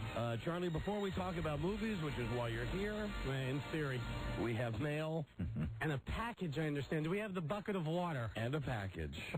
Let's start with the mail. Look at the mail you are receiving, Charlie Stossel. Well, we've been gone for a few weeks, remember? You know what? It's true. Ask Mike. Today up in the office. Right. You are simply getting the mail now from the guys whose names I recognize. Today we had, I ask you not, 7 different inmates from around America who are sending you mail, including, what was the thing with the menu of stuff that there was a menu where from a Maryland prison where it was the additional items you can get to your dinner time with like an almond joy on there and buffalo wings where it's like a punch card. The chads were knocked out where the prisoner could have the items added to his meal at his own expense. Yeah. Oh, I thought maybe I got a write-in vote. No. Are you sick too? I was. Yeah. Everybody's sick. Yeah. My God. Are you farting like Charlie? No. Roy Hill? No, this is, what's going on in that other room is, I hope it doesn't cling to me. I'm concerned that when I leave, it's going to just cling to me. All right, Charlie. And listen, I do want to yell at you about Castaway. We didn't talk about Castaway. I know we never talked about it, but I'm going to yell at me. But I'm sure I know your position on Castaway, and I'm sure I know your position on what Women Want. I saw both of them. Let me see. First, the letter from Scott Breeze. Ah, very good. Scott Breeze, who's still in the joint, right? Starts with a personal letter to me that says not for broadcast, but I will read it to you anyway. Oh, dear. Don, remember, it's all just in fun. Don't let Mike freak out and call the parole board. I don't really want to move in with him. Very good. Well, I kind of do, but he'd have to give up the biggest bedroom or add on to the garage. Do the O'Mearas get cable? Merry Christmas, Scott. Thank you for reading that. Thank you for reading that, Scott. Dear Charlize, you did it again. A real double-barrel 12-gauge blast to the kneecaps this time. Not only do you give away the end of Proof of Life, but you absolutely blow off my latest comic book. So the heroine... You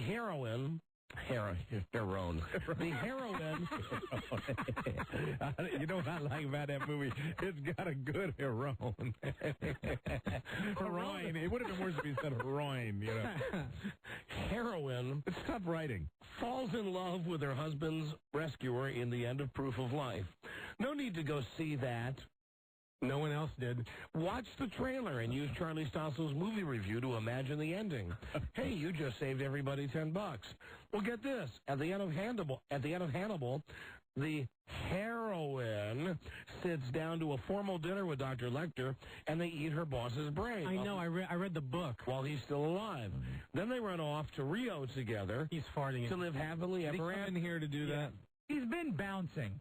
Like, he's been afraid that it wasn't going to happen, so he's, like, going like this. He says, here it comes, wait for it. You know, to describe Charlie Broyhill's farts today is beyond verbalization. Well, the word I can use is unhealthy. Yeah, you know what? I spend a lot of time behind your ass. Spray more of that, Don, please. I spend a lot of time with Broyhill in the office, and this is not when you stop at Taco Bell on Route 50. This is very different than anything, and it's like eggs and vinegar. Yeah.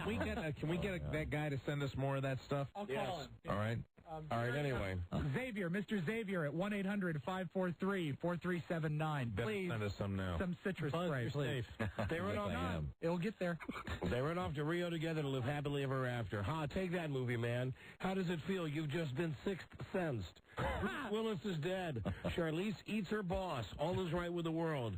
But Charlize, my comic book, my pièce de résistance, my masterpiece of humor, my special one-of-a-kind autographed edition.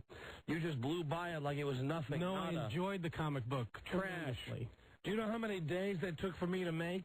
4 days of working all night, 4 days of hiding from the guards during the rounds, a pack of smokes for the paper, a pack of smokes for the black pen. Do you know what they'll do to me if I get caught in here with a black pen? Only the guards can have black pens. Oh, you never noticed that I only write in blue ink, huh? What, do you think blue is my favorite color or something? So the comic book had a picture of you as a naked baby. Oh, that's obscene. And the turgid priest with you as an altar boy? Come on, like you never got it after choir practice. Oh, God, like you never had to sleep in the Scoutmaster's tent. Let's get real, Stossel. I was trying to help people understand why you are the way you are. It's not all your fault, Charlie. We're all the product of our genes and upbringing, right? A guy like you is like a frog on a fence post. You know where you are, but you also know you didn't get there by yourself. Oh, God. I understand you. I dig you, man. We're simpatico, amigo. Do you think I wanted to eat those people?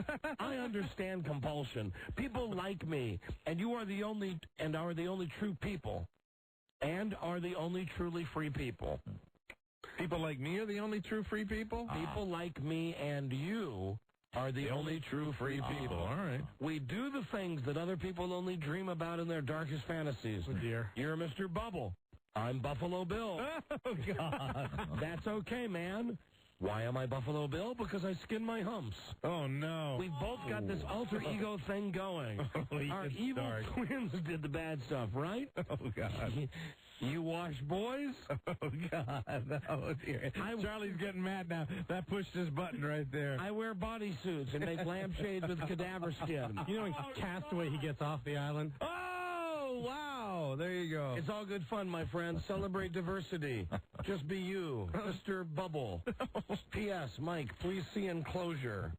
Please fill out the bottom half with your name, address, and phone number. And as you can see, Mike, it's a Correctional Corporation of America resident request slip. And when he gets out of jail, he has written, upon release, I will be living with Mr. and Mrs. Mike O'Mara family. Please see the record reflected for my parole hearing. The O'Mara address will be provided shortly after compliance with the Virginia Violent Offender Neighborhood Notification. Oh, my. All right. That's enough. Okay. Let me see. For you. I'm saving that one. You know, that's the first. That's for your file. That's the first one I've decided to file. Remember, he had a disclaimer. Yes, he did. He had a disclaimer. Those disclaimers get lost. And Charlie sent another comic book. Oh, good. More artwork. The Common Stossel. It's preparation and cooking. Oh dear. Another special edition from my friend Chuck Stossel. And I won't even go through the pages where he's cutting your feet off. Oh. And cutting your head off with a meat cleaver. Oh, dear. And a mallet for your head. Oh, dear. And here's where he's got your nuts in a paper bag. Wow, that's a lot of nuts. He's putting them into the refrigerator. Here you go. That's Thank you, Don. That's for you. Wow. Now, from your other favorite inmate, you have this. The letter in a package. And the letter says... Is this from the Kansas guy? Nope, this is... The C-H-A-R, the guy who spells the name with an I. The angry, innocent white prisoner, David Xavier.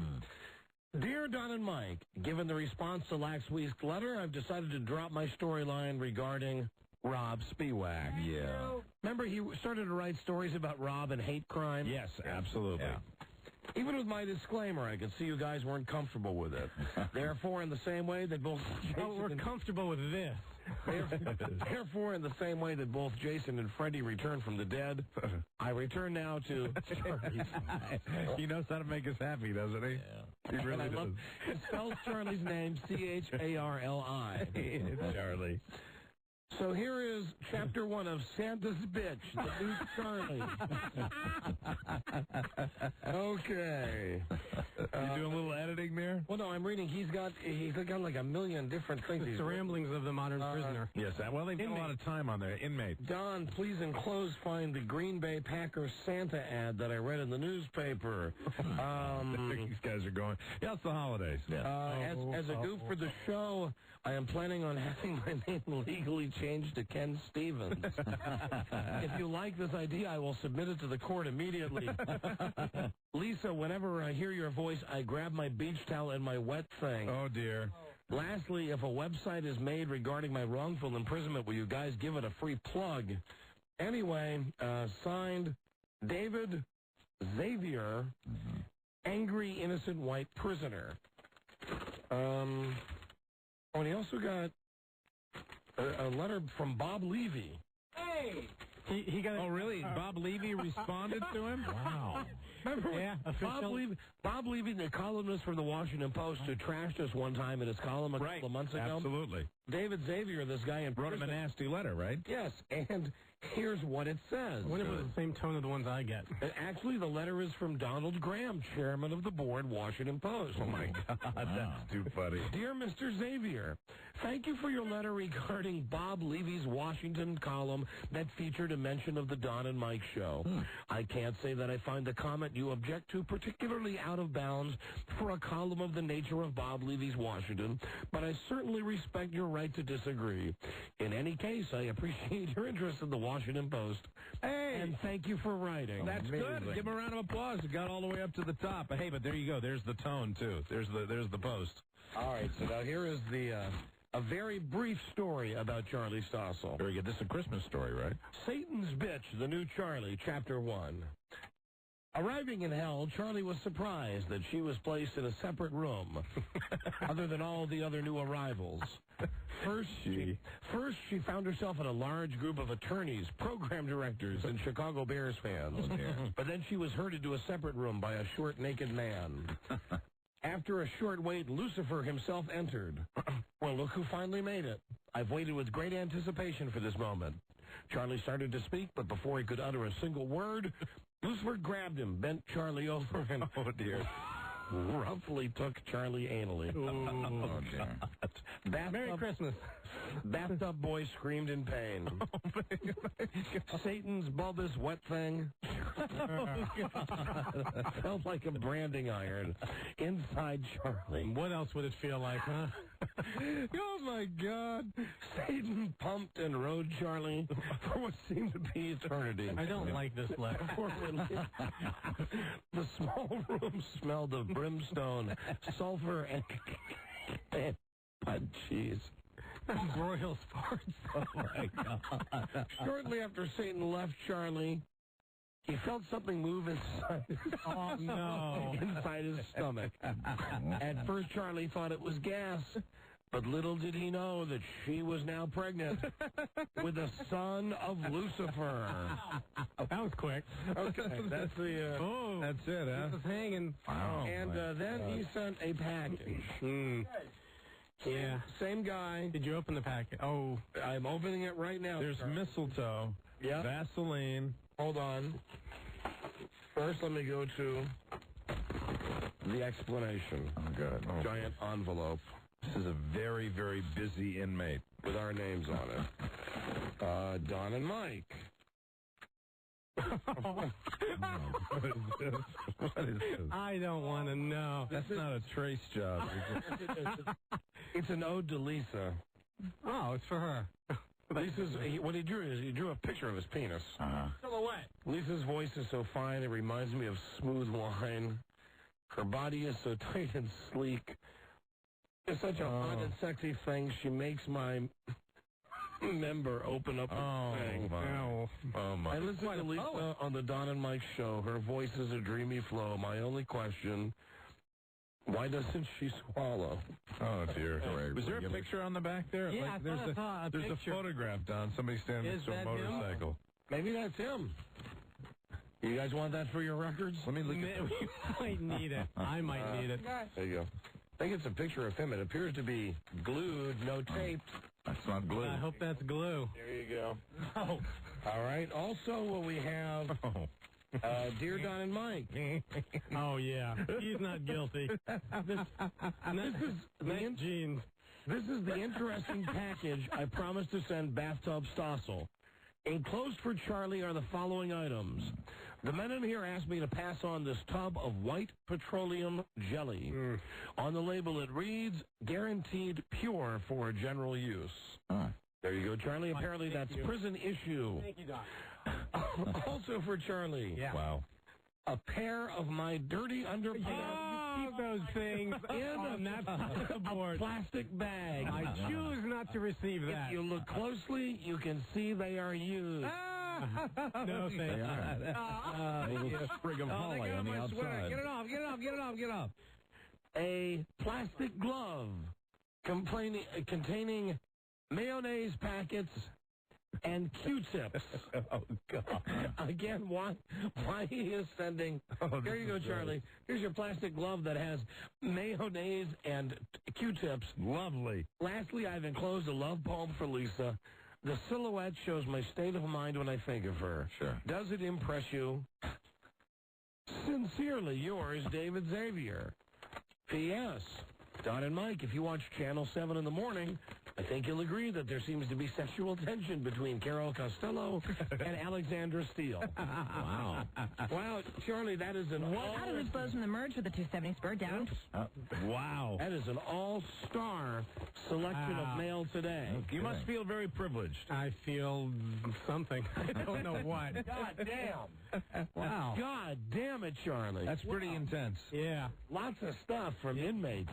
Feel a little ooze. Yeah, a little oogie. They love you, Charlie. You didn't get done. No, Don didn't take a really good look at that picture. That picture of the guy on the motorcycle. Pass it over. Do you guys have it? Do you have it? Oh, it's under the glove. All right, let me see it. Sure, let me see the guy. Good guy. Yeah. Scary he looks.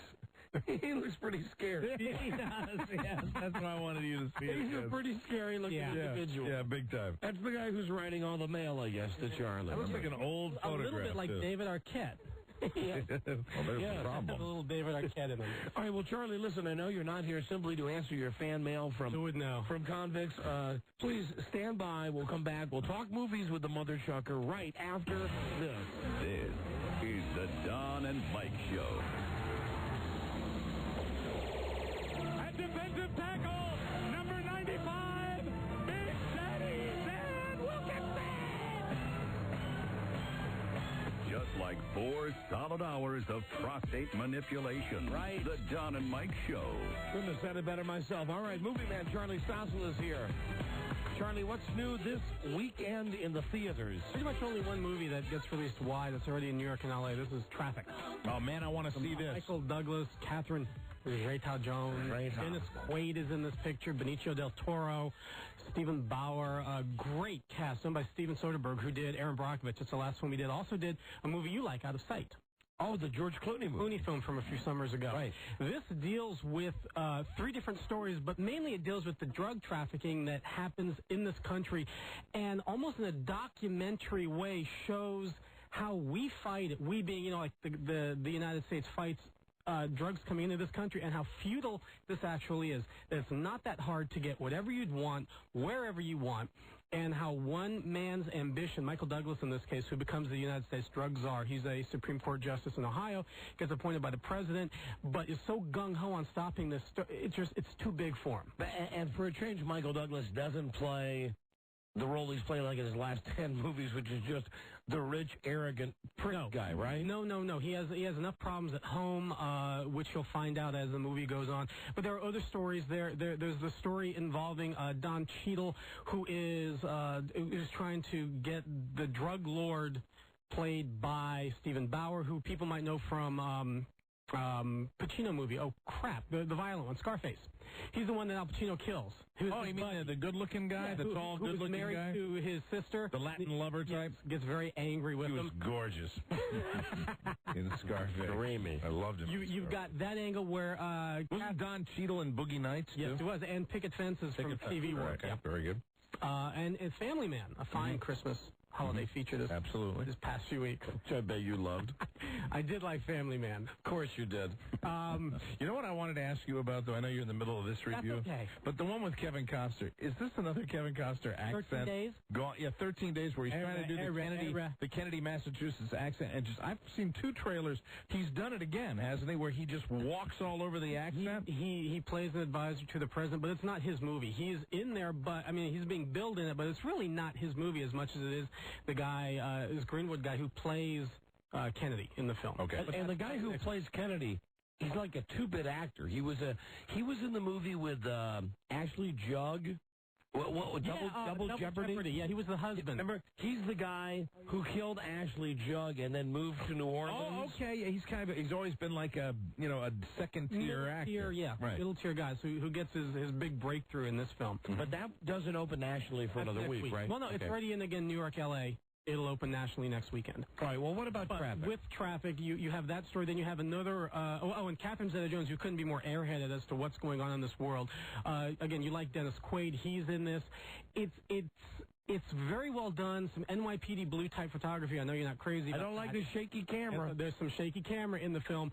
But at 2 hours and 45 minutes, for me, it flew right through. One of the top 5 movies I've seen this year. Wow. How many porcelain dolls? 3.5. 3.5. So that's a rave. Yeah, it's very, very, very good. Very well done. And just, it's done from a point of view that, in the end, you just sit back and go, geez, give it up. What can we do to help this problem? If you had to pick one of the 3, Family Man, Castaway, or that Mel Gibson movie that Don was talking about, what's that one called? What Women Want. Which of the 3 would you say is the must-see? Depends if you're going by yourself. Are you going with a date? No. Just I want to... Okay, your opinion. Castaway, What Women Want, The Family Man. I did laugh a lot with What Women Want. Oh, my God. Okay. Really? I'm very surprised. I laughed. Now, although Castaway for acting, with Tom Hanks and that isolationist, how they make him look very isolated on the island with Wilson, I think Castaway... But you are picking the Mel Gibson movie first. Listen, I must offer my my thoughts here because I saw both the movies. Yes, you have seen both movies, which is an insight normally we don't get. Yes. Because we don't review movies anymore. Castaway. Yeah. A novel concept. I'll give you this. Tom Hanks is an adequate actor. He ain't no Jimmy Stewart. He ain't no Cary Grant.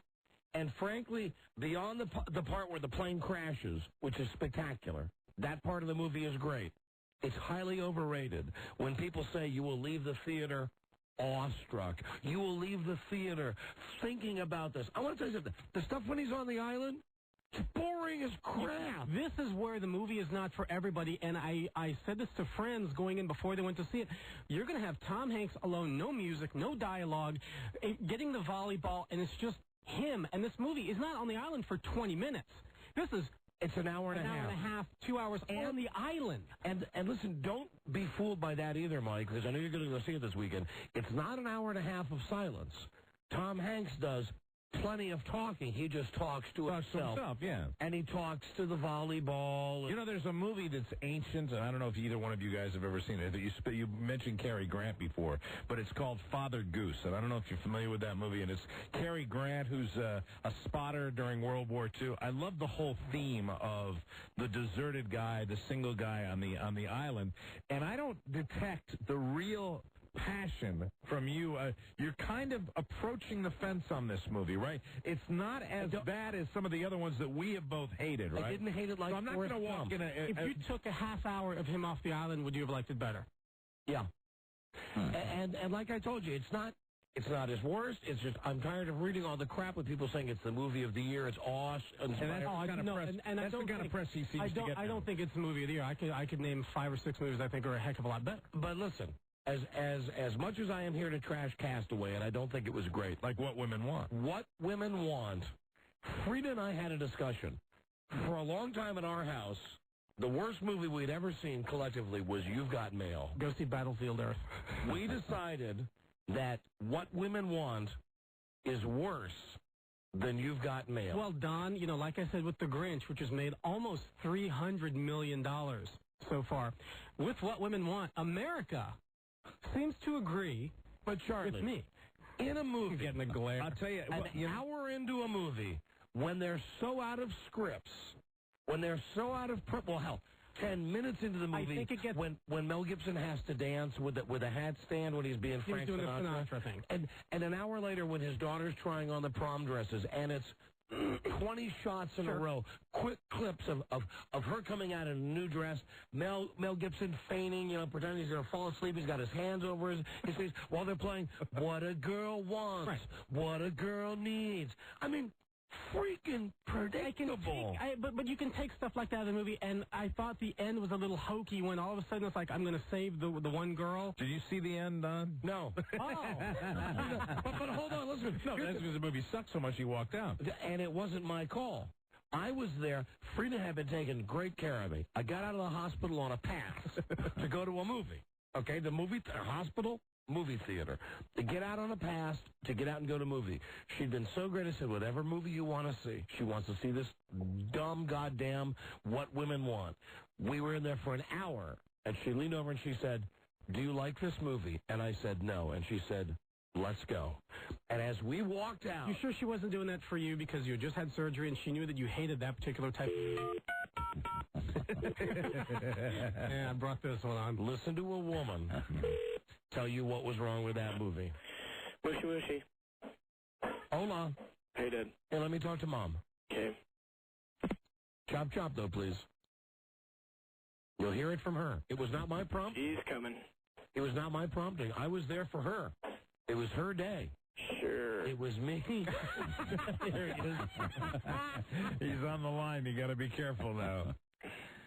It was me doing something for Frida. Because she'd been so great to me. And we predicted the end of the movie. Well, then hang it up then. Hang up, Bertie. We predicted at the end of the movie that somehow he would lose the gift to read. Hang it up. He'd lose the gift to read women's minds, but discovered that he had learned so much that he was able to still communicate better. Sure. Honey? Yes, my sweet. I just want to give props to your son who was on the show for approximately 2.5 seconds. It cracked me up. Honey, tell Charlie exactly how it played out when we went to see the movie of your choice, What Women Want. Well, we had been there a while. I liked the premise, but it would be a wonderful home video movie when you're washing dishes or doing other things or folding laundry. Just tell them what happened. But just to sit there wasting a couple hours, I knew you were bored. I knew the answer. But is that why you said, I want to leave, or do you want to leave? I guess Charlie's point is, were you humoring Don? Oh, no, I wanted to leave. There you go. I wanted to leave, and I knew, I knew without asking that he would want to leave. But I gave no visible signs. Oh, no, you were very sweet. As a matter of fact, you were sweet to me all that day.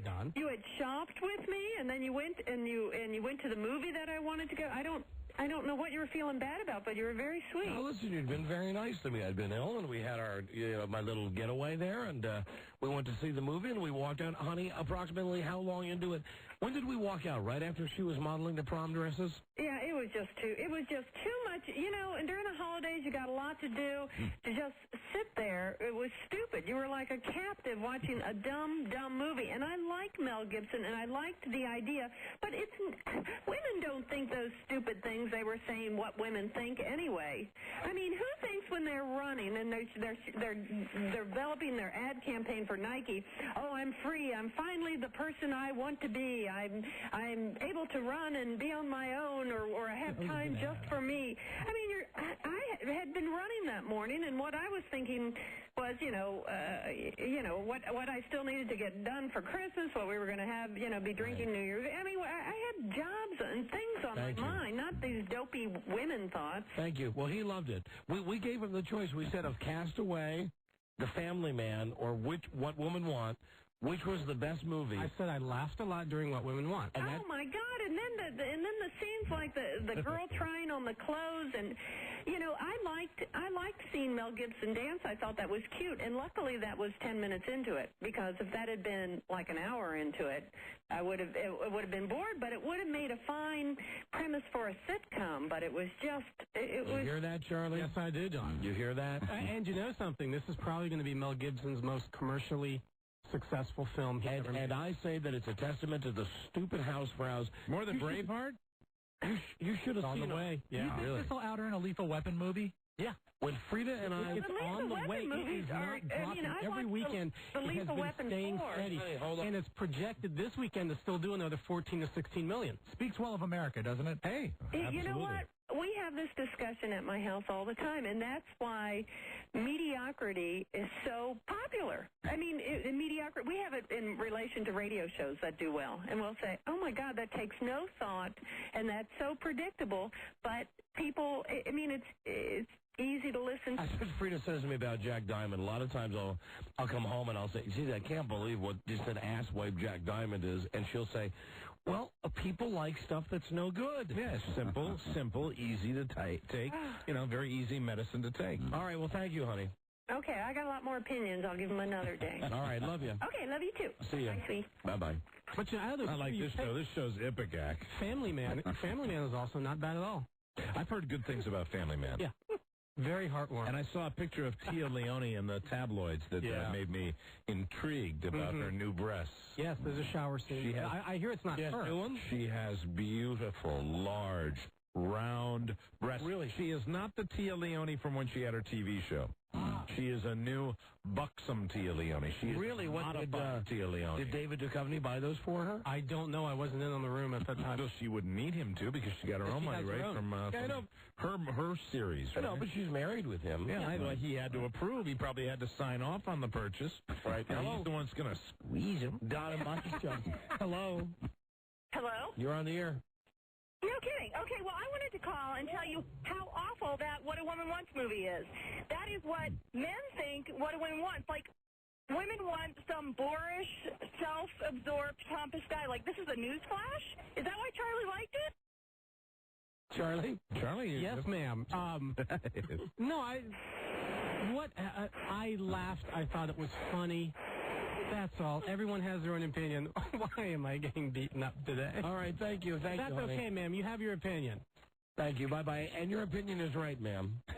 The movie's a piece of garbage. If I was you, I'd write a letter to Mel Gibson. And I think, though, that was part of it, that Mel Gibson was very, very boorish, as she said, and very stuck on himself. And the whole idea of the movie was for him to change. Write him a letter and get him to send you $10 back. And, Charlie, have a great week. All right, guys. Enjoy your jail mail. Thank you. All the gifts you were sent today. Get out of here. Get Bye, well. Charles. Get well. And, Happy Charlie, New Year. just let me ask, it's just a cold? Yes, Doc. Just a cold? We don't have to start making you a quilt? Okay. All right. I worry about that one. There goes Stossel. Another great day at the office. I worry about that guy. Poor Stosselwood. Charlie Stossel. Okay. All right, there he is with the movies. I got a question for you about this Castaway, because, I mean, if I'm going to the movies now, I want to go see that other movie, the Michael Douglas movie. Is there any chance I'm going to be entertained in this, or am I going to walk out just to come in? You know, I'll agree with you right now if I can go see the movie I want to see on Friday. I would, you know what, I don't doubt, and I've not seen Traffic, so I don't know. Right. But I know you, and even know... Do you think I'm going to like it better? Even knowing the type of movies that you like as opposed to the type of movies that I like... Right. I would bet $100 that you come back and you think it sucks worse than I think it sucks. I'm going to go see it. All right, I'm going to go see it. Okay, go see Castaway. Go see Castaway. All right, or as Regis said when Tom Hanks was on his show, Castaways. You know. What an idiot. Because Regis is just such a freaking phoebe, and Tom Hanks never bothered to correct him. Tom is in the movie Castaways. Castaways. Fantastic. We went to see Castaways. It was great. I liked it as much as Bravehearts. We'll be right back. This is the Don and Mike Show. You would have an enormous Raumstucker. Oof. Two of Carmi's minions, Don Geronimo and Mike O'Mara. All right, hello, Don and Mike Show. That's us. Hello, you're on the air. Hey, Don and Mike, this is Norm. Norm from Green Bay? Yeah, this is the Cheesehead. Oh, how you doing there? How you guys doing down there, eh? Oh, for Packers out of the playoffs. Oh, yeah, that's too bad. That's too bad, but I wanted to talk about that Castaway movie. Yeah, Norm. How about that part when old Tom is on there on the island and he's got a real bad toothache, you know? Not the same guy, Rob? I don't think so. Yo, Mama! Yeah, good call, Rob. I agree with you. That's why I said that. Okay. The number you are trying to call cannot be reached by this method. If you know the number, please dial it direct. Bastard. You bastard. Bastard. We'll get you. We'll get you. Stop it, you crazy. We'll get you, my pretty. Hello, Don and Mike Show. John and Mike, how's it going, guys? Hi, it's going great, thanks. Hey, I called in before Charlie, and I told Lisa I'd call back in. Right after you guys went on vacation, Tommy Gavin called into a local morning show. I don't know if I should say the radio station or not. I guess it doesn't matter. Elliot in the morning, DC 101. Listen, I just want to tell you something. This guy, and we generally don't talk about him because he can't get any ratings, and he wants desperately to get anything going with this show. He talks about this show constantly. Yeah. He talks about this radio station constantly. Absolutely. You know, and Tom Gavin, who listened, you know, I'm going to let you know the news bulletin right now, is not quite right in the head. He calls a lot of radio stations. You know, and this guy puts Tom Gavin on because this guy, Elliot in the morning, sits around every afternoon and jacks off and listens to this show and wishes that he could do a show like this. Well, the tip-off is any radio station, any radio show that ends with "in the morning" is usually a problem. Yeah, and, you know, we get calls all the time where Tom Gavin calls this other disc jockey up, and I don't give a crap. What are you going to say about it? No, it wasn't anything. He had just called. It was literally like 2 days after you guys had gone on vacation for the year, and he had called in, and he's like, you know, hey, what's going on? And first thing Elliot said was, oh, you shouldn't be calling in. You're going to get in trouble.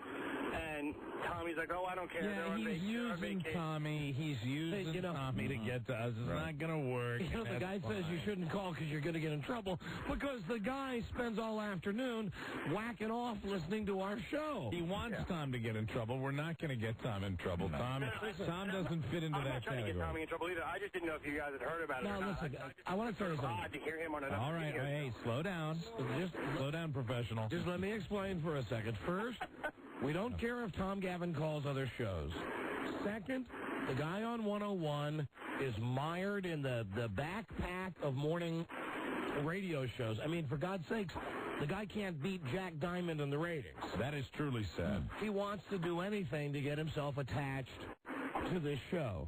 And if he wants to try it with Tom Gavin, go ahead. Yeah, buena suerte. You know, there's been plenty of other morning shows that come on here, and everybody wants to do a slightly different version of the Don and Mike show, you know, where you get a girl to do the news instead of a guy, and you got a bunch of guys together, and they all laugh, and they have a crazy time, and everybody wants to one-up each other on how outrageous you can be. Sure. Listen, it ain't going to happen. It just ain't going to happen. Yeah, and it hasn't happened, and there's no indication that it's going to happen. Right, you know, and until the guy wants to start fighting some real battles with the guys he's on against in the morning... Right. Why should we waste our time talking about him? Although he endlessly talks about us, just so what's happened right now will happen. Yeah, he kind of got what he wanted, but we thought we'd address it once. And every once in a while, you know, I mean, if he wants to take a guy on the show who calls our show who's not right, and I don't want to say abuse him, but if you want to take a guy who's not right and you want to manipulate him for your own purposes, well, then that just shows how desperate the guy is. I mean, listen, if there was some retarded guy who called his show and that retarded guy called our show, I doubt if I'd be stringing on the retarded guy from his show, hoping that somehow we'd get some listenership out of it. Exactly. Well, you know, I'd hang up on the guy. As a longtime listener, I humbly apologize for raising this issue and causing him to get some play out of it, because that was not. Well, listen, he's not going to get any play, and that's it. Listen, the guy's been in town for a year and a half, man. I see the ratings. Yeah. You know, the guy's getting beamed by goddamn WMZQ. You know, do me a favor and don't. And here's another thing: radio guys in general, not that guy, but just radio guys in general, they love doing. They love tossing out the demos. You know, where they say, "Hey, but listen, hold on. In our target audience here at HFS, and our target audience of 18 to 24, we're number 4 in the market." Right. Well, listen, anybody can pick a niche out of the ratings book and say that they're doing well in that certain niche. How many categories were we number 1 in the last ratings book? 48. There you go. Thank you. Number 1 in 48 different categories. Very nice. And number 1 overall. Bingo. So, you know, listen, to that guy who and I got nothing against him. I heard he did a nice show on Z100 in New York when he played records for a living. You know, Scott Shannon told me nice stuff about him. You know, just go out and get ratings on your own. There you go. Do your own stupid watered-down imitation of this show every day. You know, but if you want mine... He's a little obsessed. Yeah, I think he's a little obsessed. It's probably calculated. I mean, he seems to be a little obsessed, and I think it's, you know, this is, for some reason, that's what he thinks his ticket's going to be. It's not going to happen. You know, he's playing a game that you and I played 15 years ago. Yeah, but even when we played that game, we dealt with the guys that were on at the same time of the day.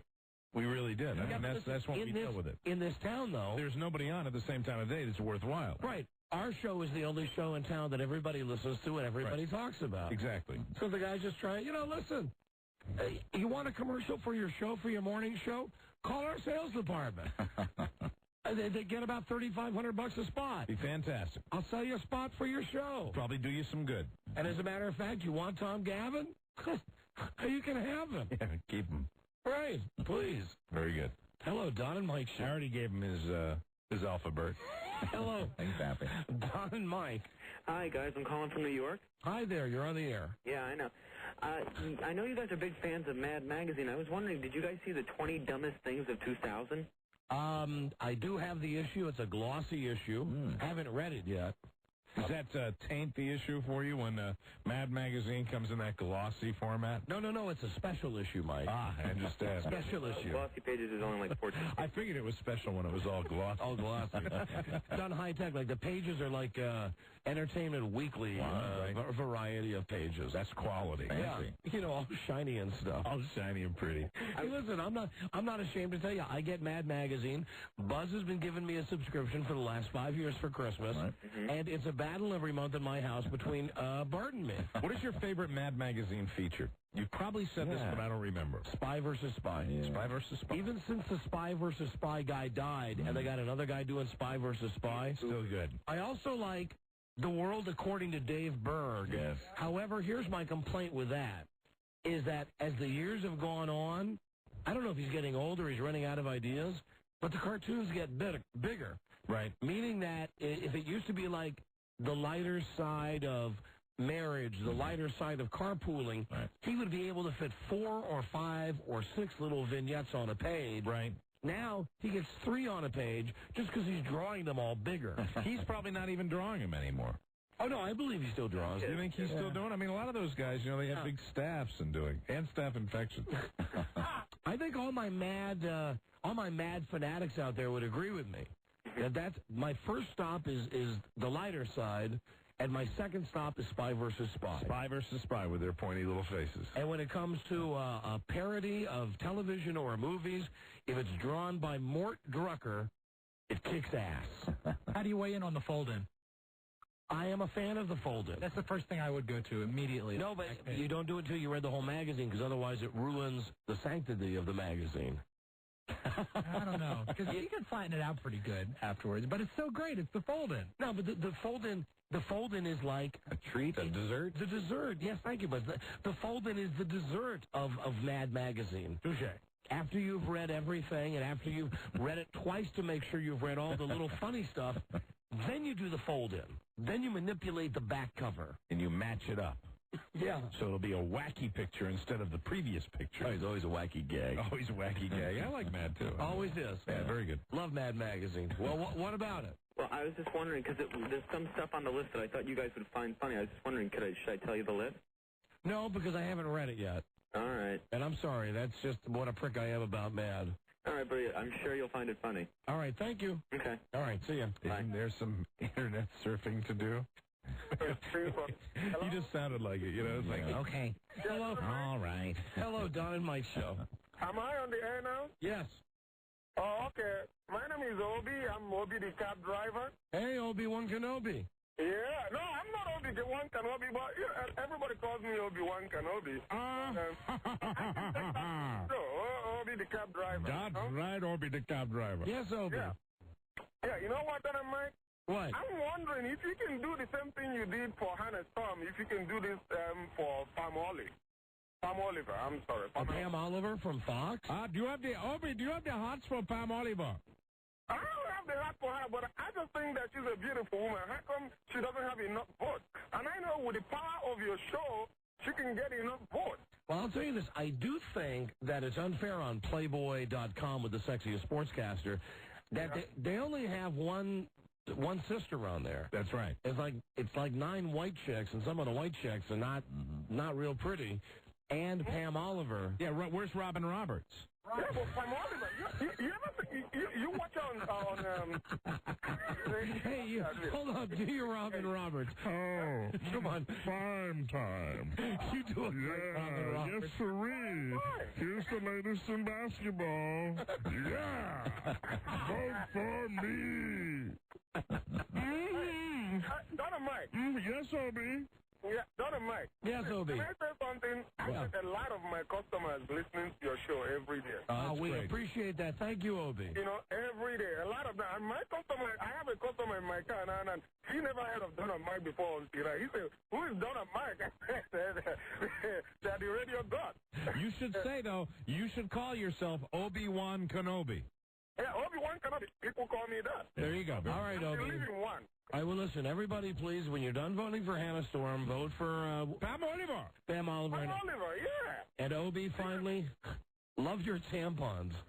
That came from Rob Spiewak.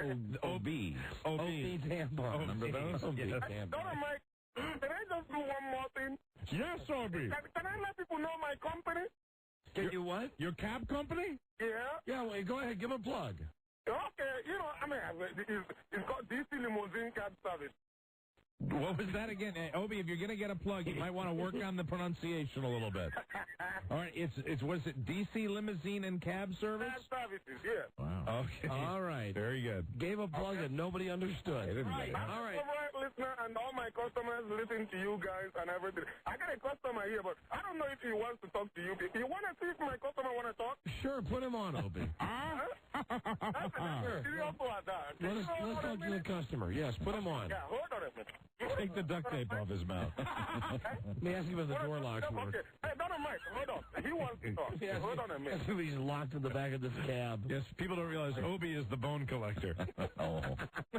Remember that movie? Yeah, hello. Hello. Are you in that cab of your own free will? Yes. Is Obi doing a good job as your cab driver? He's been holding for a long time, and he's been wanting to get on the show, so he's pretty adamant. Welcome to D.C. Are you from the D.C. area? No, I'm on business. I'm originally from Western New York, but currently live in Louisville, Kentucky. Ah, Louisville, the bluegrass state. Fantastic. Oh, yeah. All right, well, listen, I want you to ask Obi tonight. Do you have dinner plans? No, I actually take him to the airport right now to go home. Oh, you don't have any time before your flight? Not really. Well, the next time you're here, have Obi take you down by the Anacostia.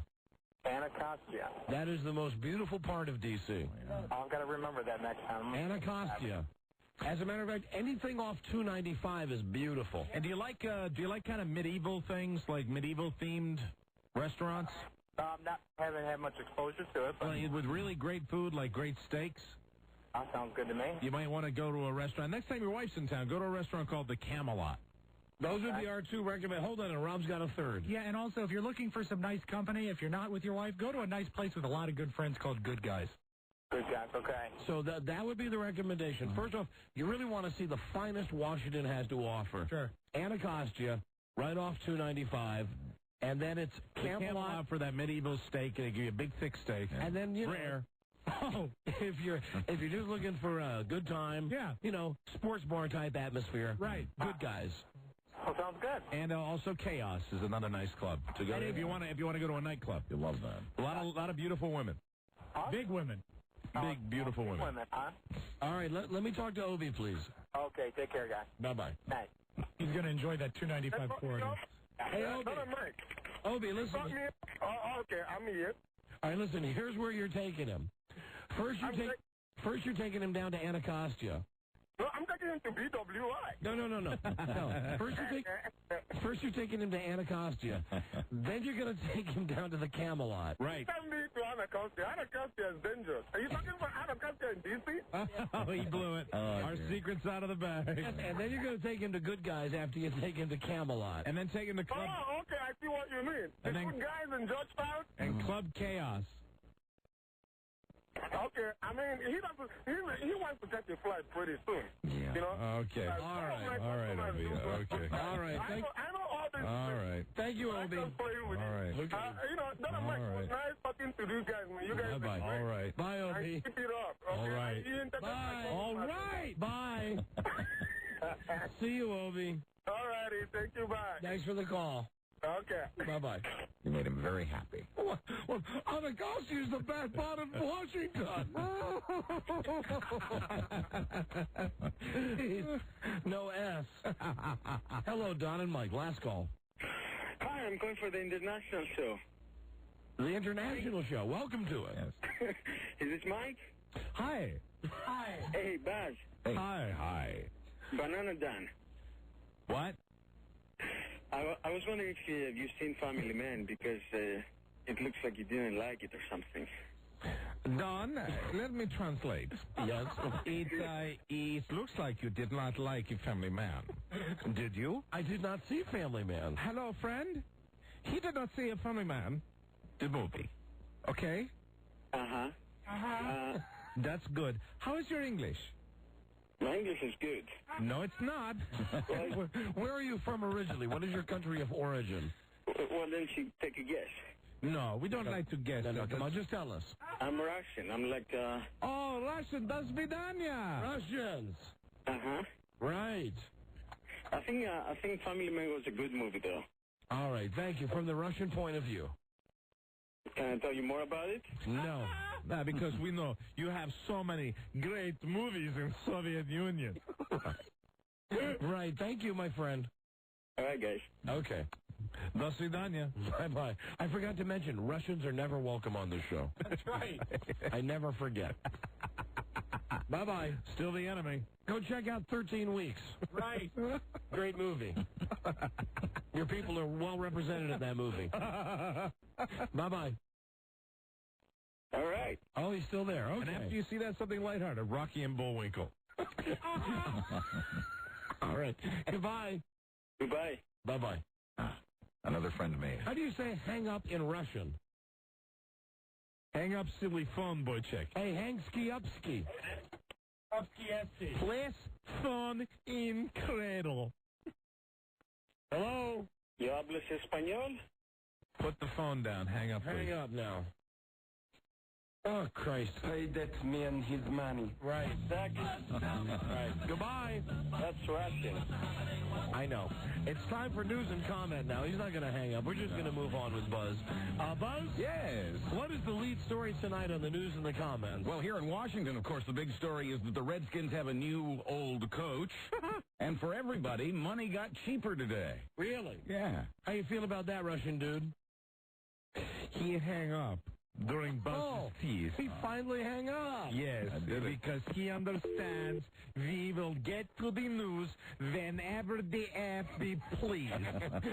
Stay tuned, everybody. Stay tuned. Stay tuned. For news and comments coming up on the Don and Mike Show. Don and Mike Show. That was very professional. Oh, I know, Buzz. I'm sorry, I forgot. That's right. In a world where only radio was strictly forbidden, one man found a way to bring good news to his people. Buzz.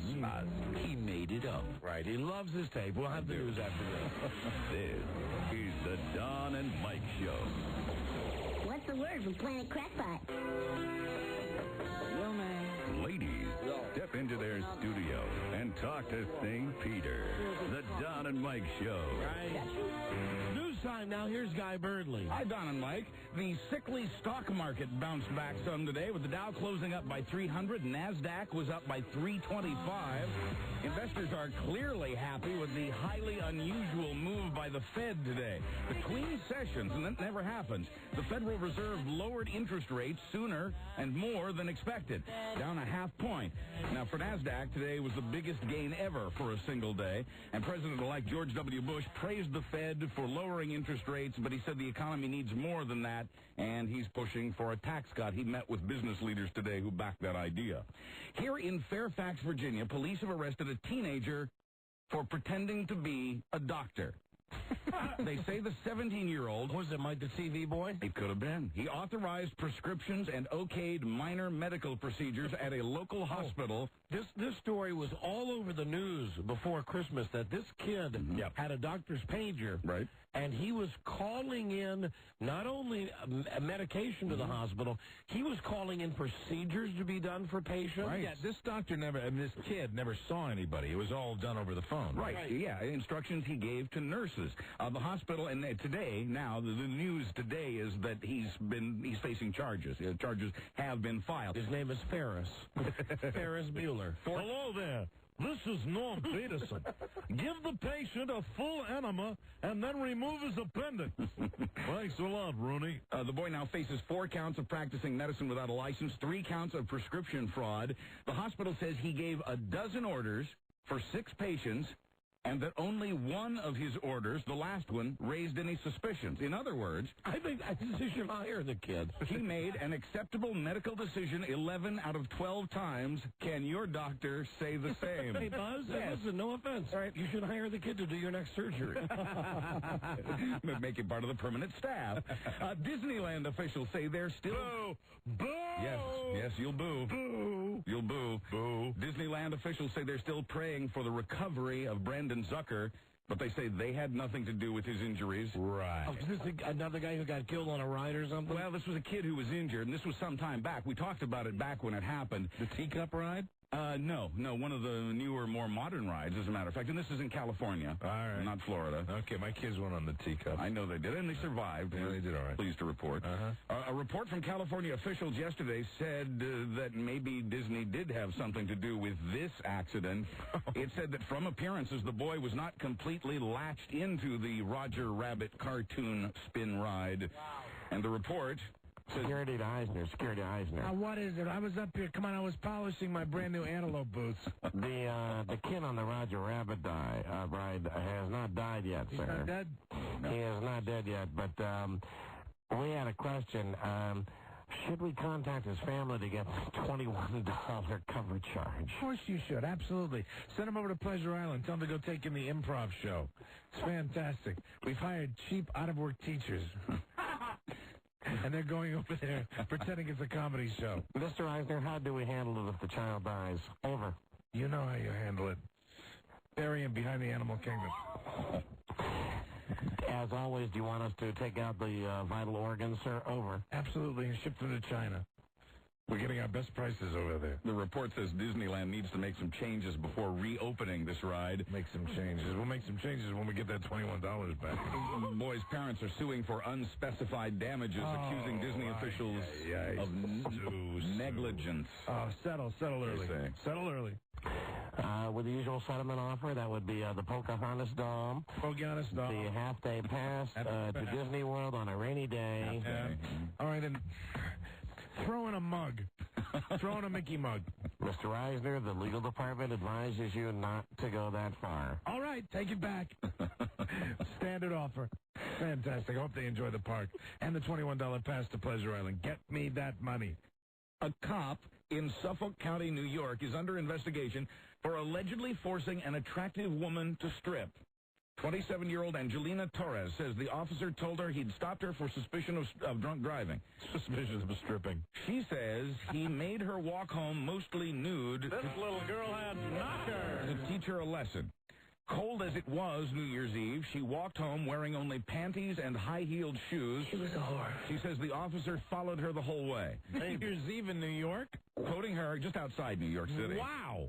If he thought I was drunk, he should have arrested me, but she says she wasn't drunk, that she just had a few sips of champagne and that's the same thing they did to Dennis Murphy when he was pulled over for DWI. Yeah, he basically walked home in just panties and high heels. Just the heels. Semi-nude. Torres is now suing Suffolk County for $15 million. But he wasn't driving. That's the good news. And he made it home safely. The guy who tried to handcuff New York Archbishop Edward Egan says he believes the real Jesus is a 30-year-old green-eyed woman from Manhattan named Hypatia. He says she's a graduate of Columbia University's business school. Hypatia. Hypatia. Isn't Hypatia a porn star's name? Hypatia with a T, yeah. He spells it differently. Like that makes a difference. Timothy Byrne wound up being restrained by his own handcuffs when he tried to arrest the Archbishop during communion on Monday. A 38-year-old man from Hoboken suffers from manic depressive disorder, according to his family. Yeah. Burns filed rambling lawsuits against the Vatican in the past. He says all Catholic services are... Stay cool. Stay cool. There's his lawyer. He says all Catholic services are a waste of time. Quoting him, just videotape the service and stay home. It's cheaper and you can drink beer and smoke. Burns says he tried to cuff the Archbishop for publicity. Be a great DJ name, incidentally. Hey, it's Archbishop with you? Archie Bishop. Archie, yeah. Archbishop, get together for a good-looking Wednesday. God damn, I'm here to rock and roll tonight. Doing blocks and rock. Buzz, hold on. Okay. We've got to do this. We will be right back. All right, Archie. This is the Don and Mike Show. Daddy Fred Flintstone sings you music to twitch by. Like it? Fatty Fred Flintstone? It'll be stuff like this. The guaranteed cure for honeymoon cystitis. The Don and Mike Show. All right, once again, here's Buzz Burnley. Hi, Buzz. Hi, Don and Mike. As you know, every week I pay out $1.06 for the best news tip of the week, and this week the money goes to reporter Joseph Ardinger for spotting this item in this morning's Washington Post obituary section. I glazed right over this. Johnny Halfcock, music writer, has died at the age of 81. We don't know the cause of death. Johnny Halfcock? Halfcock, with a TH, not with an LF. Halfcock. Yeah. Halfcock. He Johnny Halfcock. Halfcock will travel. He's the guy who wrote Welcome to My World. Oh. Welcome to my world. I always thought that song was written by a Halfcock. I really did. Want you to come on in. Yeah, I'd like to salute all the Halfcocks out there. Very cool. And Buzz, yes? You consider yourself a newsman. You've let down the Halfcocks. I know. How can I make it up to them? Send them Joe Ardinger. Step into my heart. Halfcock passed away on December 26th in Amarillo, Texas. Leave your cares behind. All the Halfcocks aside one at a time and apologize. Welcome to our world. Let me also congratulate the South Carolina Gamecocks. Here we go again. They won their bowl game. Yeah. And don't they cheerleaders seriously say, go Cox? Go Cox, Yes, right, they the do. Fighting Cox. Okay. You don't want them to go off half-cocked. Absolutely. You sure don't. And when you're in an airplane, always check with the pilot up in the cockpit. Yeah, of course. Welcome to we my used world. to say it in New England. You're cocksure. Always cocksure. And Charlie Broyhill, I'm just speaking out of school here. I've heard he's there's some fingers going for the buttons now. Mr. Halfcock wrote more than 400 songs, including Welcome to My World. It was the theme song, actually, for country singer Eddie Arnold, But over 60 other artists recorded it, including Dean Martin, Just let me say Andy Williams, and Elvis Presley. one thing about Halfcock. Yeah? He's a real dick.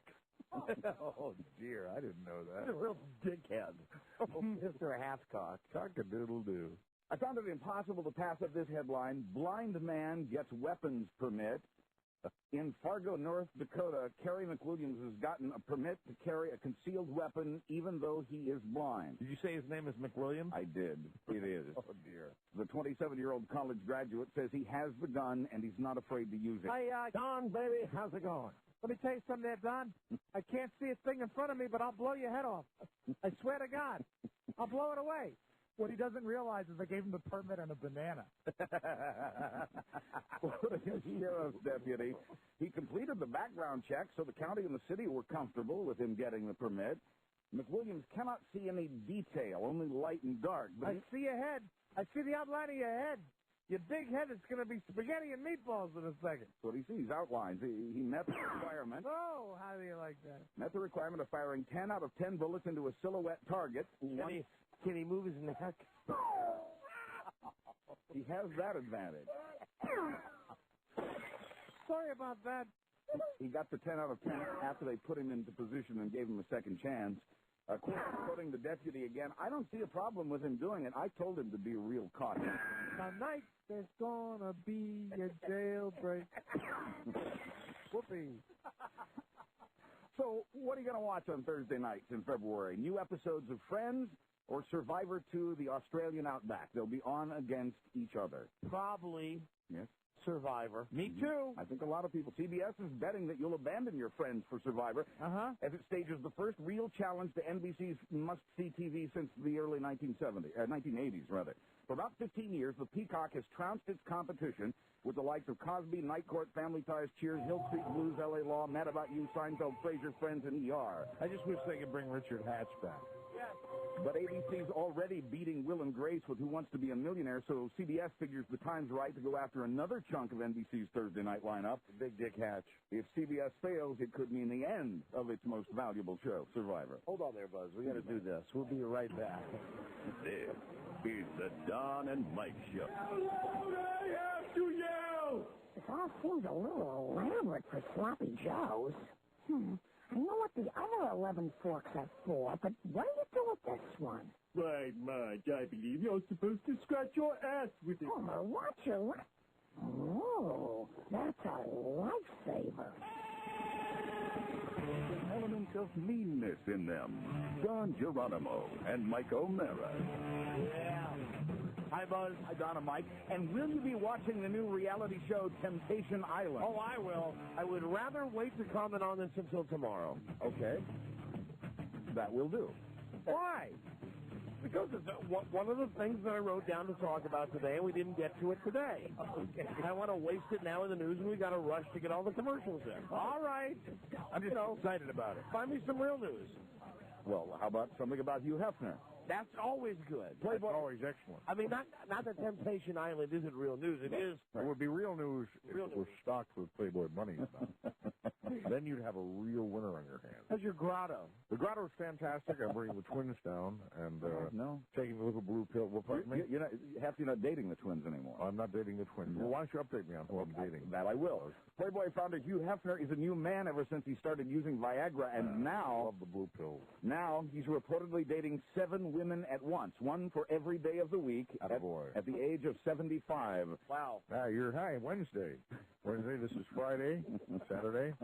Why don't you come over sometime? We'll have everybody over on Sunday, all the days of the week. The grotto. I'll have 7 blue pills to take, 1 an hour. The New York Post says Hef's black book no longer includes the twins he was dating. It says he introduced his 2 newest girlfriends at his black tie New Year's Eve party. Here they are. Aren't they beautiful? Look at their breasts. They showed up wearing nothing but body paint. Aren't they lovely? I got a story here about the Playboy Mansion. Yes? The grotto. After several 10 years of like Sodom and Gomorrah again, stars are lined up to get in. Yep. Spotted recently. Jim Carrey, David Spade, Jack Nicholson, John Lovitz, George Clooney, Elizabeth Hurley, Ben Affleck, Dennis Quaid, Gwyneth Paltrow, and Cameron Diaz. It's the hot place to go, but then again, Dick Van Patten's always known. Fantastic. And you know something, Don? What? I think you and your partner Mike ought to get to the grotto one of these nights. Jeff, we'd love to be invited out. We've always wanted to go. We've wanted to go to the mansion. How do we do it? Should be our quest for 2001. We've always wanted for 15 years. Amen. We wanted to go to the mansion. I believe Mr. Kevin James will be our ticket into the mansion, and I believe we ought to start that. It's almost more important than another TV appearance. We'll start it tomorrow. He's coming on tomorrow to talk about his People's Choice Award. That's an exquisite idea, Don. I think I'll take a blue pill to celebrate. Thank you, Buzz. Special alert for fans of Drew Barrymore. Her next movie will be about the life of a sex columnist, and gossip reporter Cindy Adams says the movie will include a lot of naked Drew. The sex columnist wrote a book in which she talked about her visits to nudist colonies, massage parlors, and a swingers convention. The author also road-tested sex toys and aphrodisiacs as well as male escort services. That's the role Drew will play. The world's tallest woman is asking for help from Michael Jackson. Really? Is it Rita from the sales staff? No, taller. 45-year-old Sandy Allen. Taller than Rita? Yes. 45-year-old Sandy Allen, listed in the Guinness Book as being 7'1". Hi. Is now. Hi. She's now. Is it Robin? Hi. Mm-hmm. I see you down there, Don. Well, Sandy is now bedridden and broke. She wants Michael to help pay for her physical therapy and other essentials. I can't get out of the bed. Sandy says she met Jackson at the Guinness Museum sometime back. Rub my feet, please. They're so big, Sandy. I know. Rub them, please. Oh, the smell. Her spokesman says Sandy doesn't want pity and that she only took her story to the National Enquirer as a last resort. Me. Just rub my feet. By the way, between the toes. The Sci-Fi Channel is working on a show for next year in which a reporter goes to work for a tabloid only to find out that some of the outrageous stories it publishes are true. Outrageous, if you please. That's three.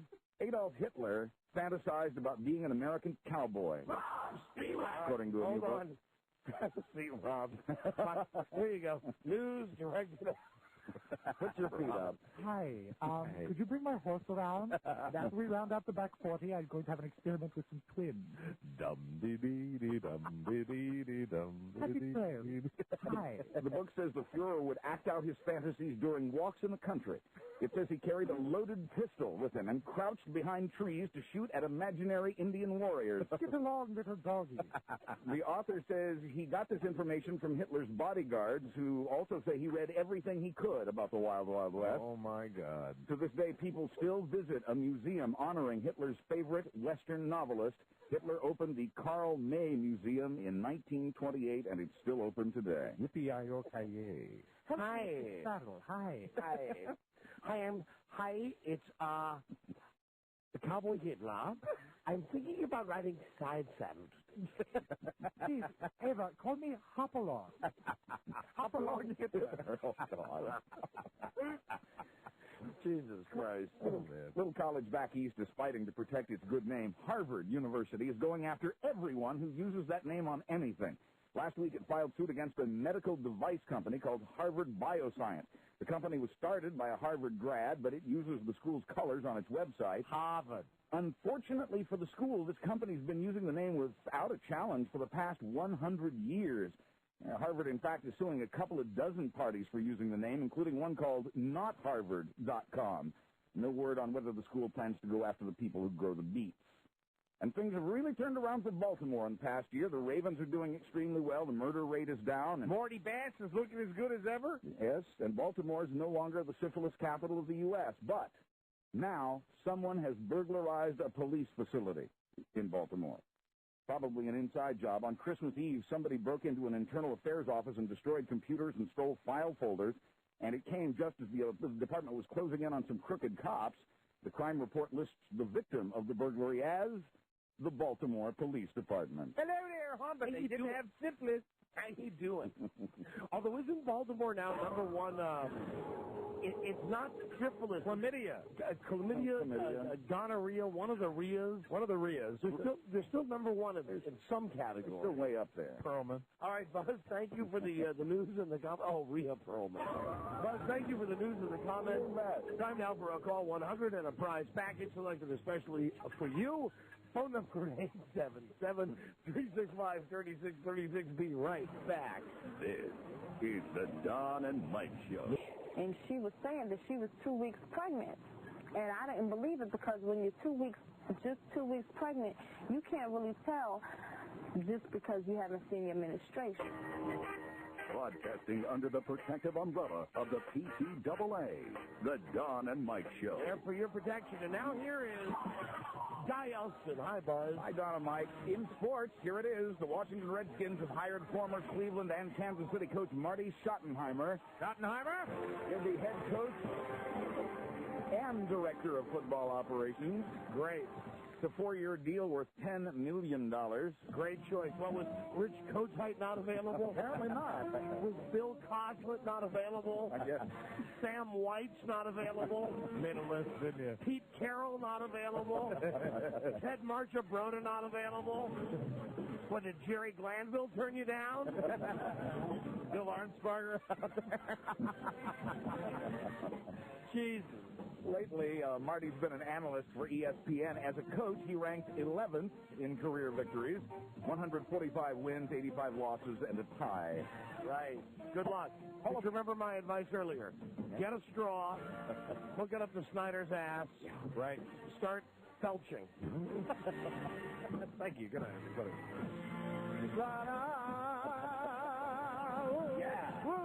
Thank you. The Redskins, thank you. Hall of Famer Art Shell has re-signed as the offensive line coach of the Atlanta Falcons, or resigned, rather, not re-signed. He quit. He says he's leaving for other football opportunities. He was once head coach for the Oakland Raiders. Now, he would have been a good coach for the Redskins. Art Shell would have been the best choice, I think. He was Kansas City's offensive line coach for 2 years under Marty Schottenheimer.